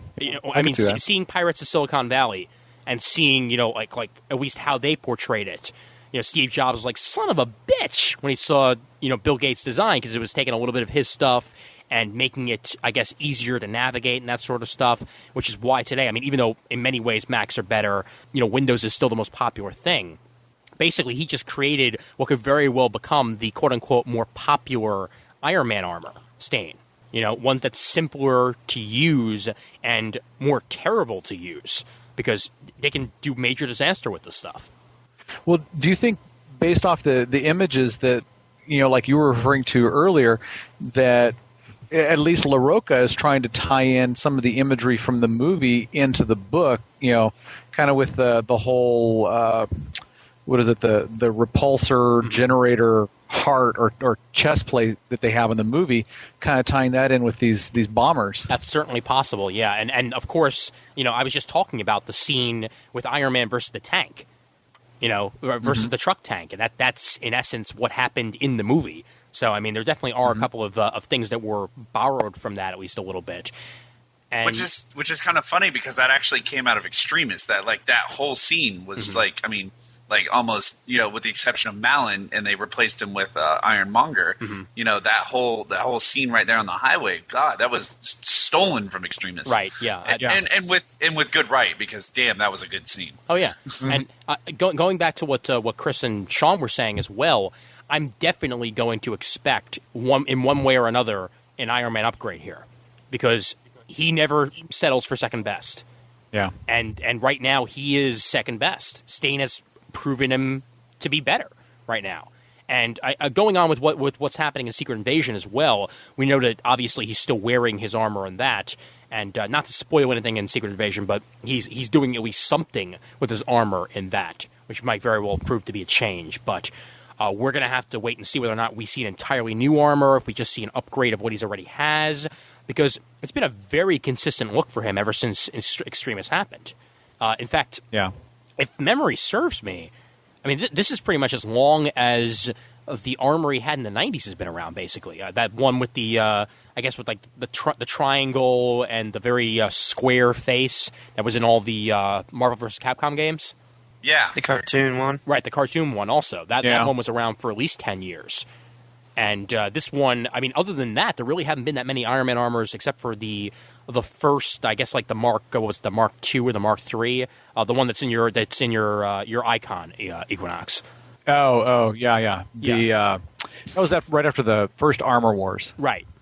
Yeah, that one was around for a long time as well. The one he's currently wearing in Secret Invasion, or at least the possible Skrull him, that armor was along for a very long time. You're talking about the classic. The classic, the Bob Layton. Yeah. The Bob Layton armor. There we go. Okay. Yeah, because he's had so many, it's hard to keep track. But that one he had for years, so I'd say this is probably maybe the third longest armor he's ever had. Yeah. So it might be time for a change. It's definitely been very consistent. Well, before this, he had that really weird Kieran Grant design one. Yeah. Which... Didn't like it. Yeah, that was kind of iffy. But then again, Kieran Grant could be kind of iffy in and of himself, so I don't know. But, I mean, overall, perfect first issue. Gets everybody into it. Everybody even people who don't know Iron Man are probably going to be hooked into this issue in and of itself. People who haven't been reading Iron Man Director of S.H.I.E.L.D., like I haven't been reading Iron Man Director of S.H.I.E.L.D., although I will write that eventually. This is now the Iron Man book for me, because I'm in at the ground floor. Yeah. But it also it brings up a really good point, or I don't know if it's really good or not. It brings up a question that I have, which is, do you guys think that this book or the Director of S.H.I.E.L.D. book will be the one that kind of drives his current continuity? I hope it's the Director of S.H.I.E.L.D. because it's been around the longest, and it seems like it has more things going for it right now with the whole super terrorism. See, what's kind of weird, though, is that I thought this would be the superhero book, because Iron Man in Director of S.H.I.E.L.D. just finished up the super bioterrorist with the Mandarin and all that stuff, And even the first arc was about that super bioterrorist. And now here we have super techno-terrorist. So where's the supervillains? Good question. So it seems like they have different feels, but their plot is the same thing. Well, at the same time, and correct me if I'm wrong, but because Extremis was so late, I think that's the exact reason why we had to have a second Iron Man book.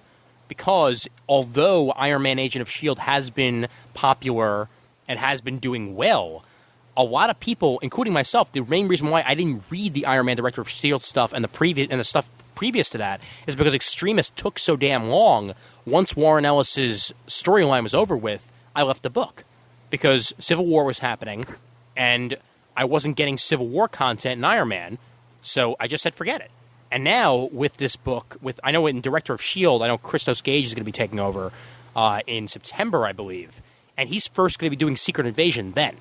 And I know that at that point, Secret Invasion is going to be maybe issue 7, I think, or something. So it's going to be kind of late to be doing something like that. I'm not quite certain which one they should be paying attention to more because both of them have, I guess, both sides of Iron Man, but they're not even current in continuity. You know, because this book's happening before Secret Invasion. The other one's not up to Secret Invasion yet. What's going on? I don't know. I would like to see Director of S.H.I.E.L.D. based like more on how Tony interacts with the Marvel Universe at large. Mm-hmm.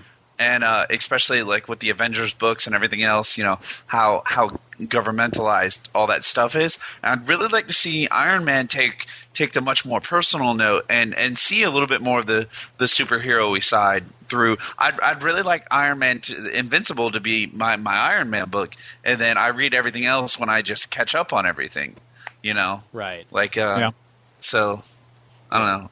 We'll see how it goes. But you're right. This does feel like they're both. You basically rather Invincible Iron Man be, I guess, the book that you just pick up any time and read? That you don't really have to worry about continuity? No. Well, no.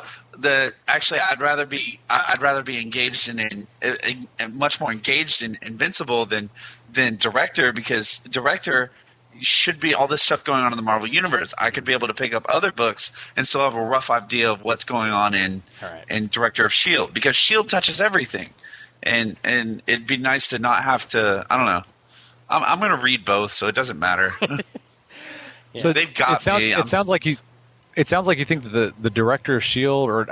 I'm sorry, that the Invincible is more the self-contained book, where Director of S.H.I.E.L.D. is the one that's going to interface with the other storylines or with the Marvel U in general. Yeah, and I really feel that's the way it should be, because your core titles, the ones that, you know, they carry the characters themselves, I've always felt it should be about the characters, and then their group books and the larger, you know, more continuity based things should really carry how they interact with the universe at large. And I'd really like to see that carry over into Iron Man, but I mean, it's really hard in the Marvel Universe lately where Iron Man's in everything. So yeah, in fact, that's another reason why I didn't bother picking up Director of S.H.I.E.L.D. is because I got so much Iron Man. I mean, he was in Ms. Marvel. You know, he even showed up in like the miniseries all the time, like with Captain Marvel. He showed up in that for a while. I know that you know, he's been in New Warriors. He's been in Thor. Got his ass kicked in Thor. Oh yeah, hoorah! The Initiative he's been in, and Mighty Avengers he's in. He's even been in New Avengers. That you see him everywhere. That I didn't feel a reason to pick up his own book, and I think that Invincible Iron Man writes that for me a little bit. Right. So it's doing the job. You know, I'm picking up one extra monthly that I will be picking up in the store. I didn't order issue 3 from Heroes Corner. I'm just going to pick it up at the store because I'm liking it that much that I will just be able to pick it up on a Wednesday and just enjoy it. Yeah, I agree. Yeah. I'm actually going to start. I've now reached like the critical mass of books that I'm actually going to go make the trip for once a week to go pick, or at least once a month to go pick up. You know. Right. And yet again, I have that luxury of having a store that's 4 blocks down from my work. Must be nice living in a big city, huh? Yeah, it's got its drawbacks also. Yeah. What are you going to do? All right, so what are we looking forward to in upcoming issues of Iron Man, Invincible Iron Man? What do you want to see this book become? Obviously, Chris and Sean have a little bit of a different opinion since they already read issue 2, but taking that out of the equation a little bit, what do you want to see in upcoming issues? What would you like to see in Invincible Iron Man that you haven't seen yet? And we'll start with Brent since he's the other person that hasn't read issue 2. I want to see the Iron Man bad guys come back and get souped up. start using this Iron Man tech that Stain, I guess Stain is providing to these terrorists, but I want to see, like, Whiplash come back and be souped up, and I don't even know who some other guys. The Tornado Titanium guy, I Man. want to see him souped up. Titanium Man. Hell, Crimson Dynamo. Or, like, maybe even that. He's kind of like an Iron Man clone. I want Iron Man villains to be similar to him, but not like, I wear a suit of armor too, look at me. Well, isn't there? I forget what's the name of the one that has like the wind-based powers? Whirlwind, right? Whirlwind, that's what I was thinking, instead of the Tornado guy. Yeah. And how about Madame Mask? Yeah, bring her back. She's in the New Avengers. Yep. Yeah. And I know that I think the Knopf brothers have a Madame Mask story planned for Director of S.H.I.E.L.D. once they end up back on the title. So that's at least taking place in that. But no, I do agree. I want to see more of the classic Iron Man villains maybe souped up a little bit. Chris, what about you? I want to see them continue with the action that they've kind of built up on in this issue. I think they did a really nice job as far as introducing the major players, at least in this storyline, and building up the status quo that's going to, I think, play out within Invincible Iron Man. He's a man of action here. He's not really like a desk jockey. S.H.I.E.L.D. wants him to be, the leader a la Nick Fury, but he still wants to be involved in the hands-on dirty work. If Fraction can keep that up, I think no matter who they've got as the artist on this series, I think the book's going to be real engaging. As long as they have balance between, say, like space action and grounded Earth action, because I could see maybe Tony going on a couple of space missions, maybe going a little bit out there, because I mean, even with the shuttle stuff that they were doing in here, it proved yet again that Tony doesn't need to put on a separate suit of armor anymore to go and actually interact with people out there in space. So I'd like to see a little bit of an intergalactic feel with Iron Man from time to time, but mostly keep him on Earth. That's what I want to see out of the issues in the next couple of months, for sure, for me. And Sean? I agree with Chris there about the action. Let's definitely keep the action. It's got a really good tempo so far. I would say this, and this is kind of my just what I want in general and from comic books lately, is I like seeing old characters revamped and given new purpose, but I mean, honestly, with the introduction of a new storyline, this is a great time to introduce new villains. Extremis did it really well. I really enjoy seeing new things. Because I haven't been around for, like the Ultron Initiative and like Mighty Avengers, which I just read, and this is just the first thing off the top of my head. I really like Ultron as a bad guy, but I wasn't around when Ultron was introduced, so I don't have kind of the emotional attachment and the regard for it that like I have for like the Extremis stuff. Some of the I don't know, just some of the more current villains going on right now. Mm-hmm. And I think this is a good time to while we're updating Tony, let's go ahead and update his Rogues Gallery. Let's bring him forward a bit. Let's see him with a little bit more like information based, bad guy, a little bit less reliant on like technology and a little bit more reliant on say his like brain power, his ability to outthink Tony, which is in and of itself a very terrifying thing. Are rogues outdated in the Marvel Universe? Because there are a lot of books right now that aren't relying heavily on the classics. In Amazing Spider-Man, they're introducing new characters right now as opposed to focusing on the old ones. In Ms. Marvel, even though she didn't have that big of a rogues gallery, they're mostly just focusing on her and like maybe the baddie of the week, that sort of thing. She-Hulk, there's mostly new. Hulk, there's new. And Iron Man as well, you're not really getting that much of the old rogues gallery. Is it because they don't hold up over time, or are they just trying out new stuff? I would like to think it's more of like a natural evolution of story. If you continue using the same characters in the same situations, eventually you get stagnation. I would like to think this is a natural evolution of where comics are going.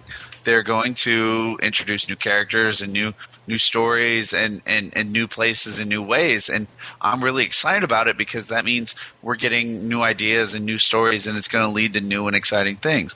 I like the stability in comics. Like I love picking up my favorite characters and reading about them. But what makes me come back to them is seeing them in new lights and facing new foes in new ways, and really pushing the envelope as far as who they are as people. So. I would like to. Yeah, I really think that the end of the Rogues Gallery is really coming up soon. I mean, we're going to see reoccurring villains, but these are going to be guys that have staying power and story, not just I'm a bad guy. Right. So plus, I mean, so many of these guys look so ridiculous that they don't really hold up very well today, and need major redesigns in order to actually be in the books. Absolutely, and a lot of the heroes are the same way too, and that's why you're seeing kind of a thinning out throughout. I'm going to say it's mostly Marvel. DC hasn't done so much housekeeping yet, but hopefully Final Crisis takes care of that. Well, I agree with what you're saying, Sean, as far as with the writers or the creators on the villains and even the heroes. I think a lot of times the new writers are afraid of that stagnation, or afraid of writing something that everybody perceives has already been done, and so they're real careful as far as the new storylines or new directions that they're taking the characters in. Some of the classic characters, if you handle them differently or kind of tweak them from how they've been presented differently, I think are still valid. I think like Bendis did a really good job with Doctor Doom in Mighty Avengers, and it's, I mean, the verbal sparring that he and Tony had. Well, you're a what is it? Tony said, "Oh, you're a bastard, Doom," and Doom's replied to him, "Well, more people hate you than hate me." I mean,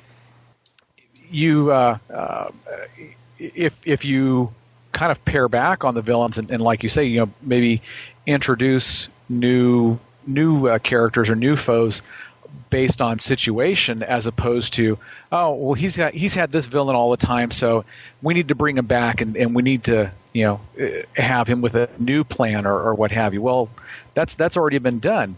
Bring people in based on situations, introduce new characters, and I think you're going to see a lot of new life breathed in or put into the books that have been out there for quite some time. Yeah.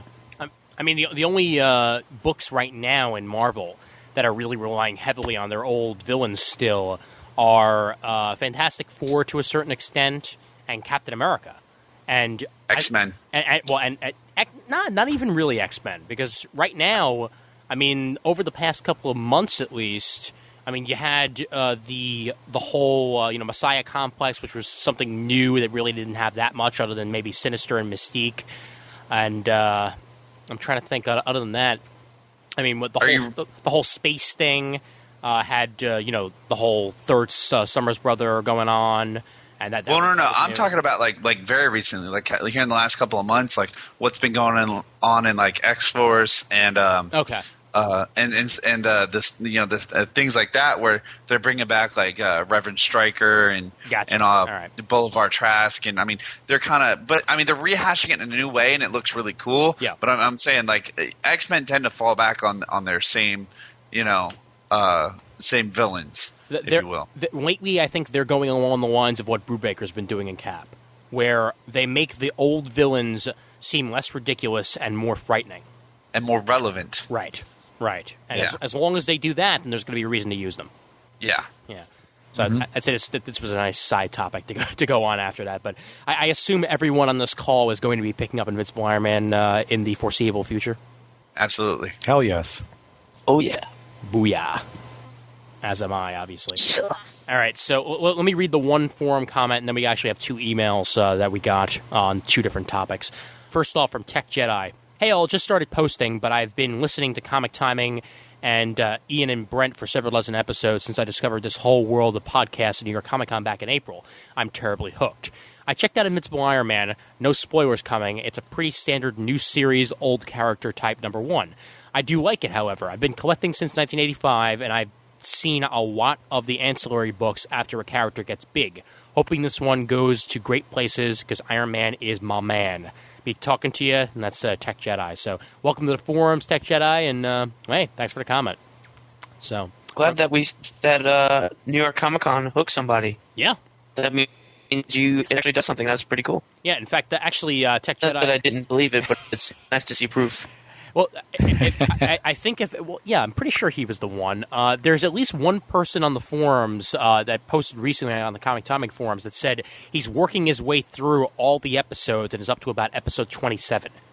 Wow, Yeah, I that was saw in the last episode thread. Yeah, so I'm like, right away I'm just thinking, holy crap, he just watched he's going to be able to watch the entire evolution of the show from episode 1 to where it is now. Because I think it's a totally different show now. I mean, in a good way. We've gone through a lot of changes, so glad to see that somebody gets to see it firsthand. Audio clicks over. Yes. Thank God. The RAF years. Oh. Then Matt arrives, he'll go, oh no! The following anecdote about Raph is outdated because it happened about 2 weeks ago. Tomorrow I get to sit at Yankee Stadium with Raph next to me, and hopefully he will not, cause me to jump off. Good luck with that. That's kind of what I was thinking. Yeah. Well, okay, I've got 2 things going tomorrow. I've got the Yankee game, and then if the Yankee game runs long, I got to leave by about 4 o'clock because I got a Hulk screening. So I get to see the Hulk about the week before it comes out, and hopefully it'll be a lot of fun. Stitch. Yeah. Yes. I'll be very much looking forward to it, and the whole, hopefully tying it into all the other franchises out there. But yeah, Brent, you gotta. I sent you the email, right? Yeah. But would you put up like a quick Hulk audio review, no spoilers? Maybe if they let me. I'm not quite sure if they're going to let me though. Well, I didn't put one up immediately after watching it. I did put one up immediately after watching it for the second time, actually paying for it. In fact, Brent and I did a BK's Bullets on the Hulk movie, which you can find over at speakgeekspeak.com/comic timing and on the Comic Timing feed. And that will be happening in the future, probably not even under the BK's Bullets banner, but on the, I think we're probably going to release them as Comic Timing movie specials or something like that. But they're all going to be on the Comic Timing feed, and all summer long, whatever big movies come out, we're going to end up reviewing that. Mostly comic book related movies, like for instance, once I see Wanted, we'll probably end up doing a review of Wanted, and we're going to have a major Batman episode if I can gather the crew together. It might very well be a Batman retrospective as opposed to just a Dark Knight review, but if it's not the Batman retrospective, it'll just be a Dark Knight review. So hang in there, and back we go. Oh, okay. Junk love Liv Tyler. Yeah. Well, I saw the Hulk, and my review is that he was big, he was green, and he grunted a lot. Sounds like Hulk. Yes. Hulk put Fing Fang Foom in his pants. Oh, God. What was that from? Is it? Fing Fang Foom put you in his pants. That's from Next Wave. Oh, yeah. That was hilarious. Next wave! See, even they lasted 12 issues. Why couldn't the Order get 12? What the? I don't know. All right, Brent. You got an email to read. All right. This is called Guys. It's from Stan from Illinois. Guys, I'm a periodic listener. Caught episode 56. Enjoyed the sometimes scorching debate about the local comic shop versus the online. I'm just wondering, is the either-or thinking the only way to go? How about this local and online model? Do any of you have the experience of the best of both worlds? A local store that also has an online service. You guys did get to talking about Barnes & Noble that has both online and brick and mortar, but hey, there actually are comic shops like this now, and not just Mile High, Lone Star, and Midtown. I live in a college town of less than 200,000 people, and one of the 2 local shops is also an online service. I love this shop. If I place advance orders online, I get pretty big discounts off retail, and I get to go every Wednesday and pick them up. The discounts at DCBS are not really hugely better than my local store, better but not hugely so, and I don't have to pay any shipping if I pick up my books at the local store. I think it's a great business model. They are ultra reliable, and the one time in 3 years they missed something in my pull list I didn't notice. They did, and they told me about it the next week with said missing book and an explanation and an apology. The one time in 3 years that I myself screw up and advance ordered 11 copies of a pricey Annihilation cover instead of the What one. the hell? Holy shit!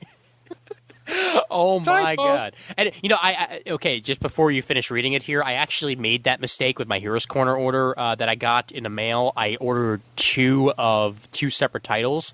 So I might end up giving those away on the show at some point because I don't really need 2 copies of American Dream #2. But 11 copies of Annihilation? Wait.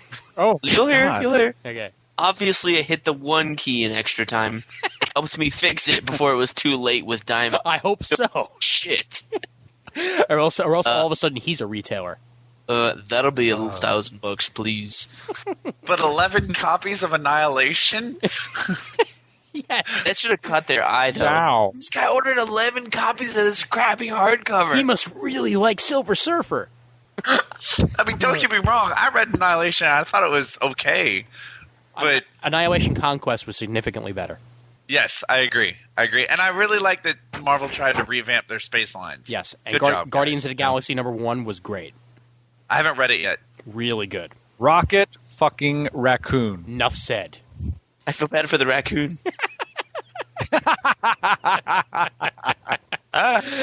Oh, God. And back to the email. All right. What? I also, God damn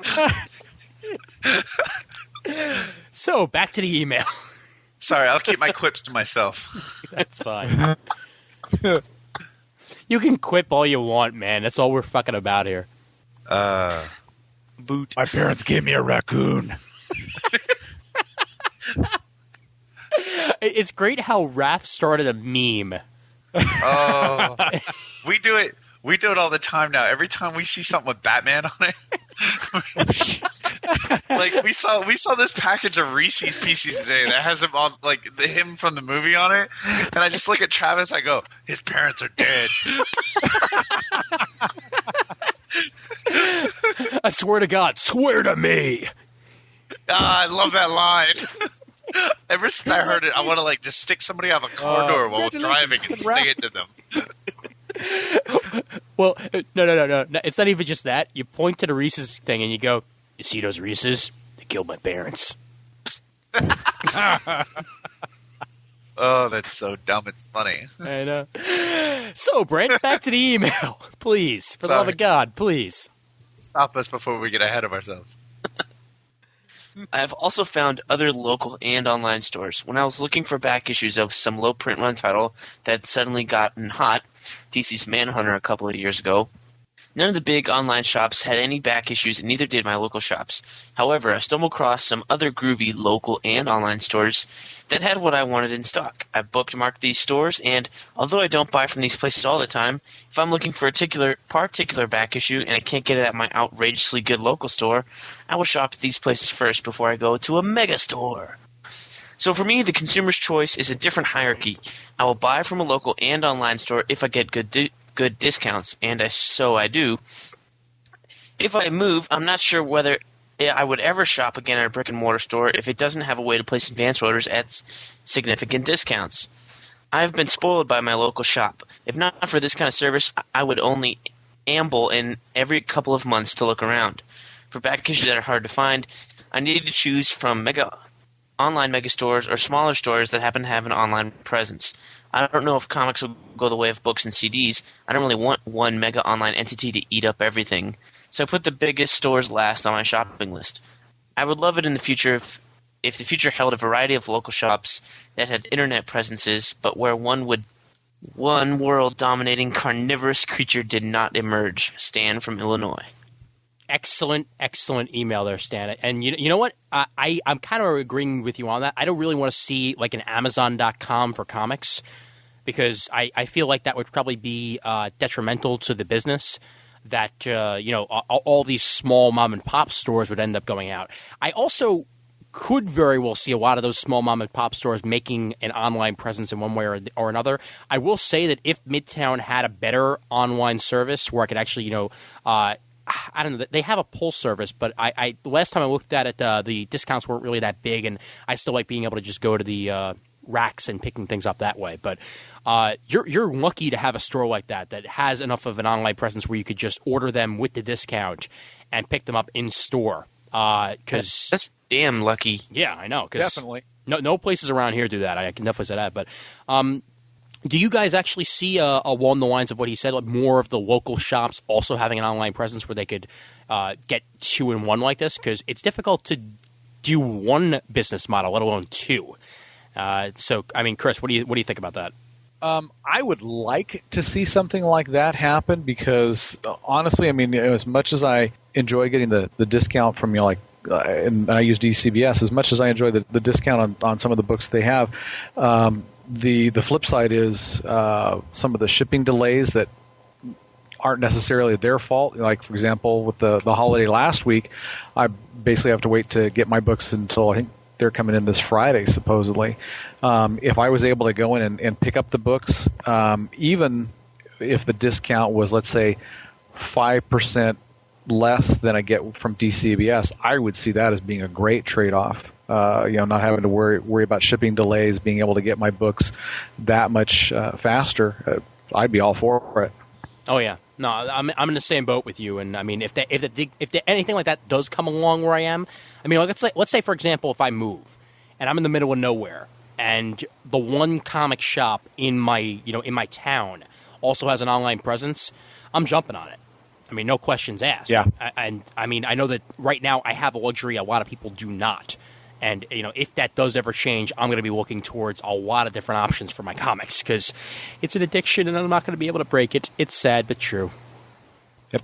Yeah. Sean, are you in the same camp where, if you got an online presence, roll with it for local shop? Not really, because I do one of two things: either I pick up the book, I read it, and I don't like it, or I pick it up, I read it, and I buy it. Right. And again, because of the way I read books, I pick them up in trade, so I usually don't see, a bunch of standard single issues. I usually wait until one of my friends buy it and see if I like the book before I pick it up. So, I mean, I prefer actually just a really good, local presence, being able to go to the shop. And if we had that here, I probably would be much more active with my, with my comic book collection.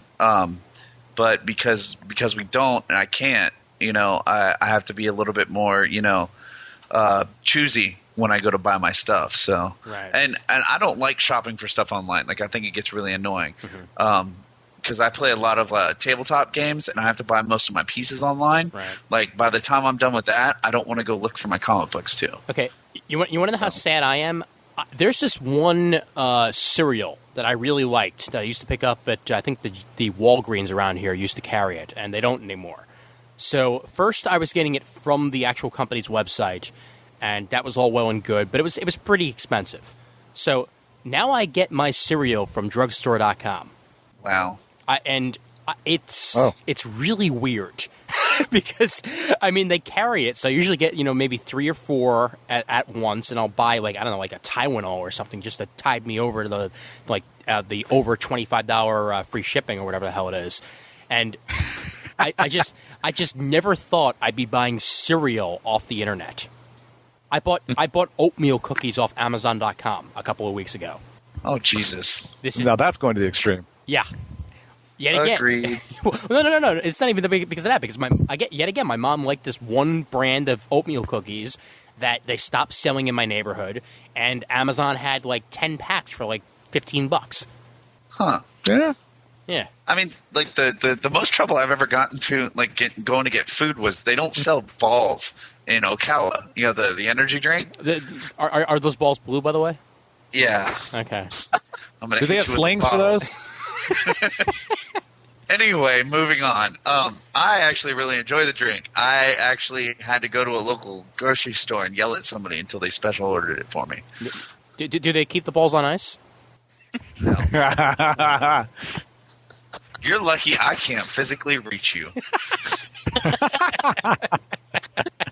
Just save it all for next year. Oh, by the way, nice. Oh God! I just read the chat. Yes, well, Chris actually Balls in a sling. Yeah, Chris actually has a bit of a history with balls in a sling. So, do you really? Yeah. You know what? I'm going to be the better man and not ask. Okay. Anybody who's listened to Chris on the show before gets the reference.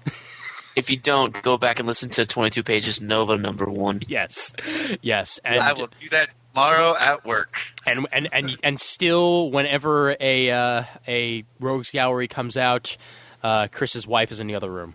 Really? Damien! It's all for you, Damien. Oh, Jesus. All right, but Fine. I think we already have Brent's opinion on the online/local thing. We're the car back on the road. Yeah, I mean, you're all for it, obviously, Brent. If Heroes Corner moved to Gainesville, I'd go pick up my books every week. At that big of a discount. Shit. That would be amazing. By the way, Heroes Corner, if you move to Brooklyn, I'll be even happier. No, come to Gainesville. No, I'm Brooklyn's fine. Screw that. Brooklyn's fine. We have oatmeal cookies. We don't have a comic book store. You have cows, though, right? No, horses. Horses. Okay, good enough. Yeah, but see, would it make more sense for them to come to Gainesville because it has more people?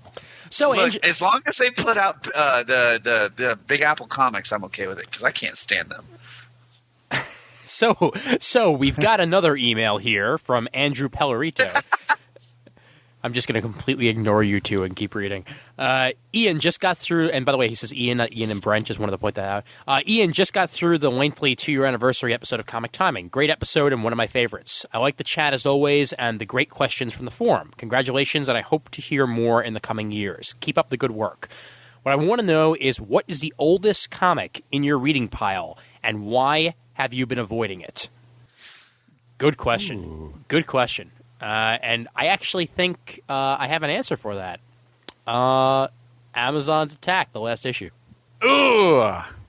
Good point. I've been avoiding it because, fuck it, I don't want to read it. That's why. It's as simple as that. Another one, actually, no reason for this at all. But I have... remember that White Tiger miniseries that came out?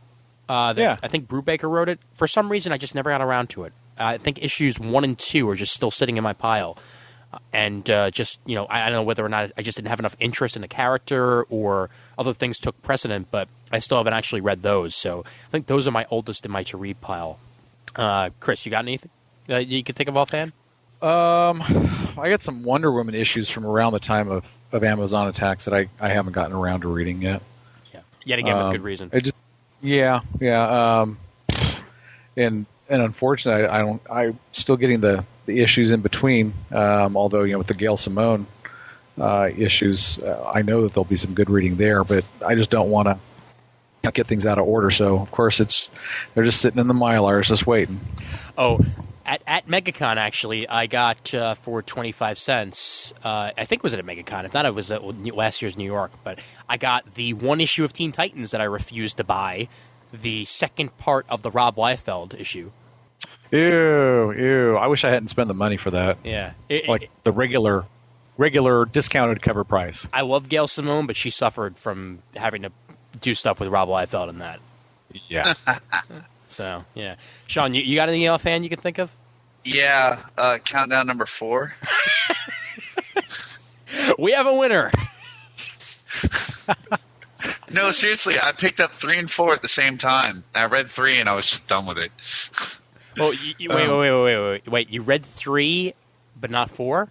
Yeah, because I read 1, 2, and 3, and I have 4. I just won't read it. So wait! You mean 50? You skipped a week. Yeah. So are you saying that you read like the first issues that came out, which were 52, 51, 50?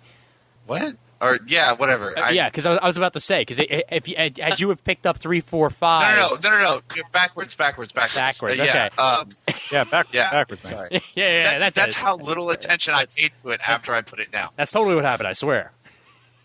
No, seriously, I'm done with that. Okay, good. Countdown. DC has got me in a tizzy. All right, but I'll recommend some good DC to you. JSA, Lights Out as always. Booster Gold.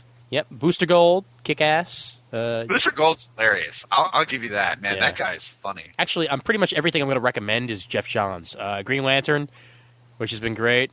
Sweet. And Green Lantern Travis 4. has been recommending Green Lantern to me, and I've just been avoiding it because that means I can see it. Because Green Lantern is DC, hero, Mm-hmm. and I've been reading The Flash regularly. Flash isn't bad right now. Yeah. No, actually, Flash has gotten a lot better. Surprisingly, it got better when Mark Waid left, which I never thought I'd be able to say in my life. I know, isn't that Really? weird?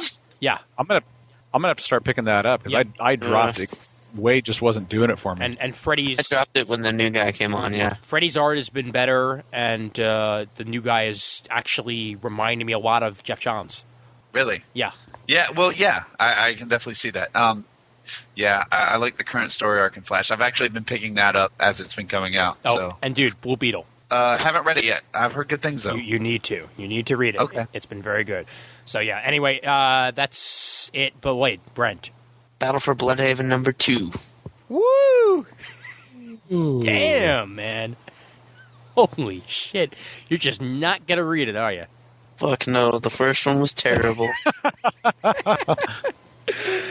Hey, but the at least the Uncle Sam and the Freedom Fighters minis have been pretty good. If you say so. Yeah, no, they have been. Read 'em. They have been. I did read them. They've been not too bad. Not too bad. But, yeah. And Amazon Attack sucked. Anyway.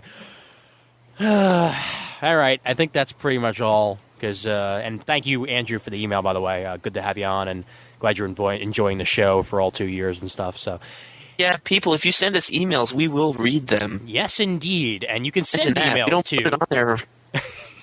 comictiming@gmail.com. Damn right. And reminding people yet again, head on over to heroescorner.com for all your discount comic book needs. You got that amazing Spider-Man issue, the Booster Gold #11, and the Doctor Who mini as our picks. And the code, what the hell was the code? Was it CT Saves? Timing right? extra discount. Yes, comic for timing the- extra discount for those, and CT Saves if you're a first timer. So get 5%. Put up a extra. sticky when this episode comes out, I right? certainly shall. Don't worry about it. But yeah, that's all pretty much from that. So before we end up rolling out, Brent, you got any BK's Bullets upcoming? Since we talked about the order so much this episode, I might just put one out before this episode shows up. Yay! Woo! Cool. And you still have that one that you talked about what was it, Squadron Supreme and all that you never ended up doing? Yeah, but see, I read those so long ago, I'd have to go back and reread them, and I just don't have the time. Oh yeah, yes. So the that's Squadron Supreme being is so flushed down good. the whole toilet. Yeah, Squadron Supreme's pretty good. Well, that and I can't find the Squadron Supreme 6-issue mini with... Because I've read Supreme Power, I've read the Hyperion Nighthawk minis, but I can't find the Squadron Supreme mini. Huh. Can't- Interesting.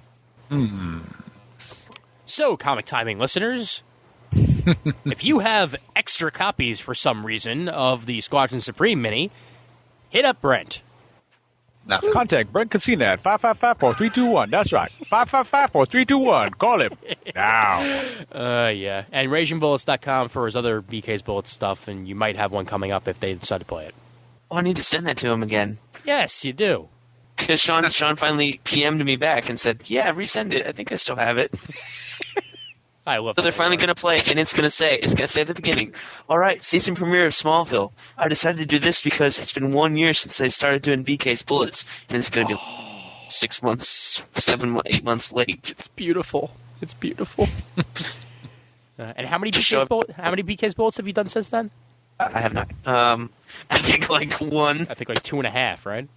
2.5, just because I've been bitter or something. All right, but I'm just kidding. all of his old shit's at RagingBullets.com, and it's not shit, trust me. All right, Chris, you got any other podcasting appearances or anything you want to plug? Not right now. Everybody can catch me on the CGS forums, and been doing a bunch of posting over at the 11 o'clock comics forums as well. So Oh yeah, actually forgot to mention that David Price's new venture, along with Vince B, the old Bullpen Bulletins guys, back together in Niesman as well. podcast was at 1001 or 1002 for David. Nice.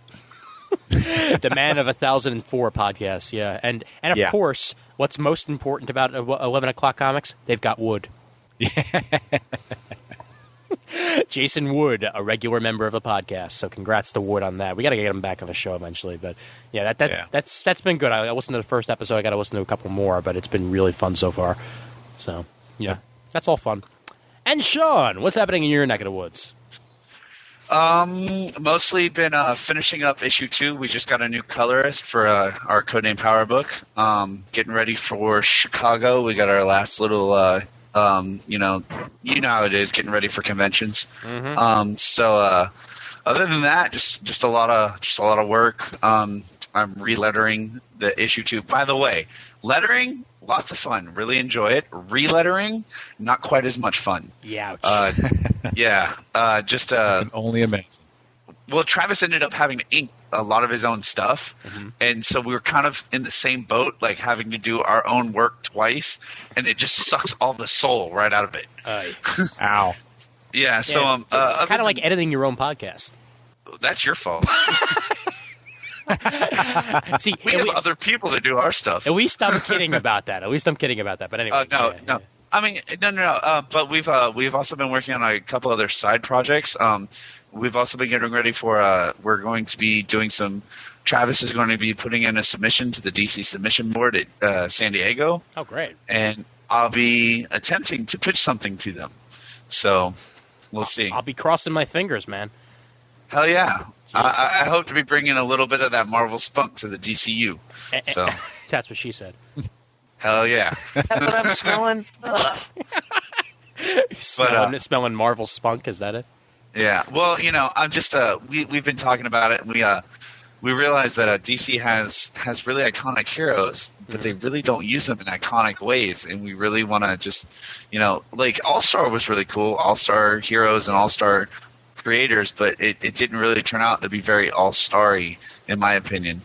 And I mean, like, don't get me wrong, the art's amazing. Well, I don't know. I go back and forth on Frank Quietly, but we have a really interesting idea that we want to run by them and just see where it goes from there. So Well, please become famous, because I want to say that we're the podcast that found you. yeah, well, and I mean, I wouldn't lie to anybody any other way. So Sweet. yeah. Well, I can't do that now because my family listens. It's really scary. Aww. Yeah. Aww. They finally figured. Take Well, something. no, because it's funny because I don't talk to my family about because of the whole comic book thing, and then they found out that I'm actually writing a comic book, and they're like, "So you're actually doing what you said you were going to do?" I was like, "Yeah." They go, "We want to say we're proud, but we also said you'd never do it." So, And now you're talking about comics on a show? That's like even worse. well, 3 times now, and that's just absolutely stunned them. You need to stop. You need to stop like inflating my ego. I need to get back to work with Travis. We've got stuff. It's your fault that you're fun to talk to. What He can I fixed, say? my friend. Easily fixed. Don't you do that, Brent? I know kind of where you live. It's in one of the cities. Just do me this favor, Sean. All right, at least have one slice of deep dish and let me know how it is. I have every intention of engorging myself on good pizza while I'm up there. Good. So, Because I gotta Yeah. I gotta eventually compare it, because I've heard some people say that deep dish is overrated, and I've had other people say that it's delicious. So I want another opinion. I'll do the best I can, but I'm going to go ahead and warn you. I've never had New York pizza. So Well, you get your ass over here for New York Comic Con next year, and then we'll talk. we'll see what we can do. Excellent. All right, gentlemen. I think we're pretty much done here. Before we go, I'm going to make a quick plug. We don't actually have a promo for them yet, but check out the Comic Tube. It's Leroy, I believe, Ziggo on the forums, new podcast all about comic book media. And I believe that's at comictube.libsyn.com, I believe. If memory serves me right. But anyway, yeah, just Google ComicTube if you need to. Leroy's a fun guy, and just want to give him a plug out there. So go ahead and check that out. So we're pretty much done here. So on we go to the wrap-up. The email address for Comic Timing is comictiming@gmail.com. Don't forget to check out the forums over at comicforums.com. Graciously hosted by the Comic Geek Speak guys over at comicgeekspeak.com. We're proud members of the Comics Podcast Network over at comicspodcast.com. Also members of the League of Comic Book Podcasters over at comicbooknoise.com/league. I forgot to mention it. You can check out Sean's stuff over at codenamepower.com. Damn all one right. word. And join the forums because they're boring without you. Yes. Yeah, and we're working on that. Like I said, issue 2 is coming out. It'll be out in time for Chicago, so we'll have to get some to y'all. Yay. Definitely. Yeah. I'll give you my mailing address. It'll be fun. It'll be good. Oh my God! Real contact, with real people. Oh Jesus! See, You actually have to go to the post office. Sean will have a place to drive his airboat to now. But not my car, because I can't drive cars. You know what's really funny is I actually have a captain's license. I'm allowed to captain a naval vessel. holy shit, I'm fucking scared for my life. I can't drive a car, though. Got in trouble for drift racing. And you can check us out on iTunes, and you can check us out on Podcast Alley, and you could do the dig.com thing and all that. And don't drag race with Sean. Not drag drift. All right. I want to thank one more time Chris and Sean for being on the show. Always good to have both of you guys on, and we'll have you back on eventually, I'm sure. Thank you very much. Thank you. for I having us. enjoyed it. All right. And thanks as always to Brent for putting me down as always. And as always, there's always time for comics.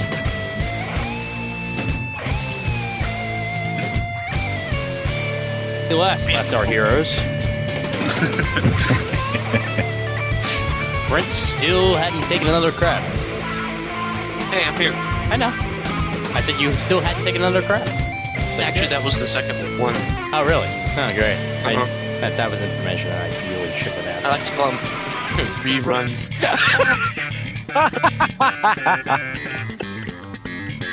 Yeah, you guys realize I could be watching the real world, right? And thank you very Shut up, MTV's crap. and thank you very much for giving me the intro to the show, Brent, because that's going to be a lot of fun. All right. All right, I'm ready to go, so let's count it down. All right, here we go. And 5, 4, 3, 2. Wait, hold on. Episode 64, right? 5. 5. Thank you. 5, 4, 3, 2, 1.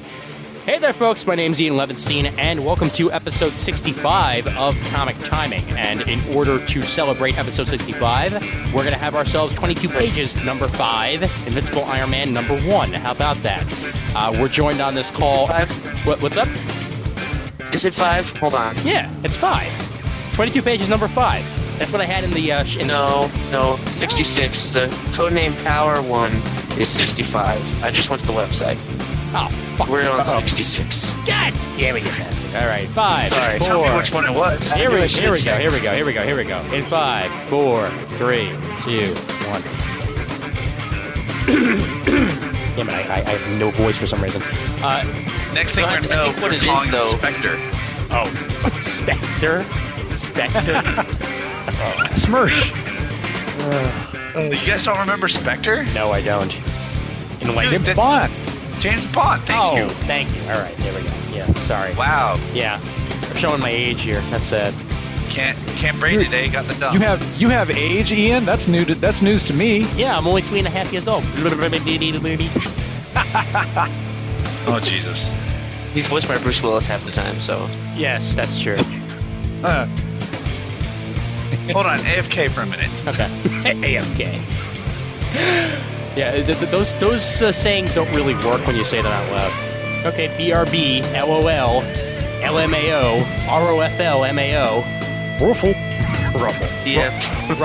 Ruffle Mao sounds like it should be a dictator of China. I'll take a picture of him for you. Okay, great. Excellent. I'm back. And you're back. Yeah, I had to get more Kool-Aid. Oh, okay, cool. Excellent. You gotta drink the Kool-Aid. Yes.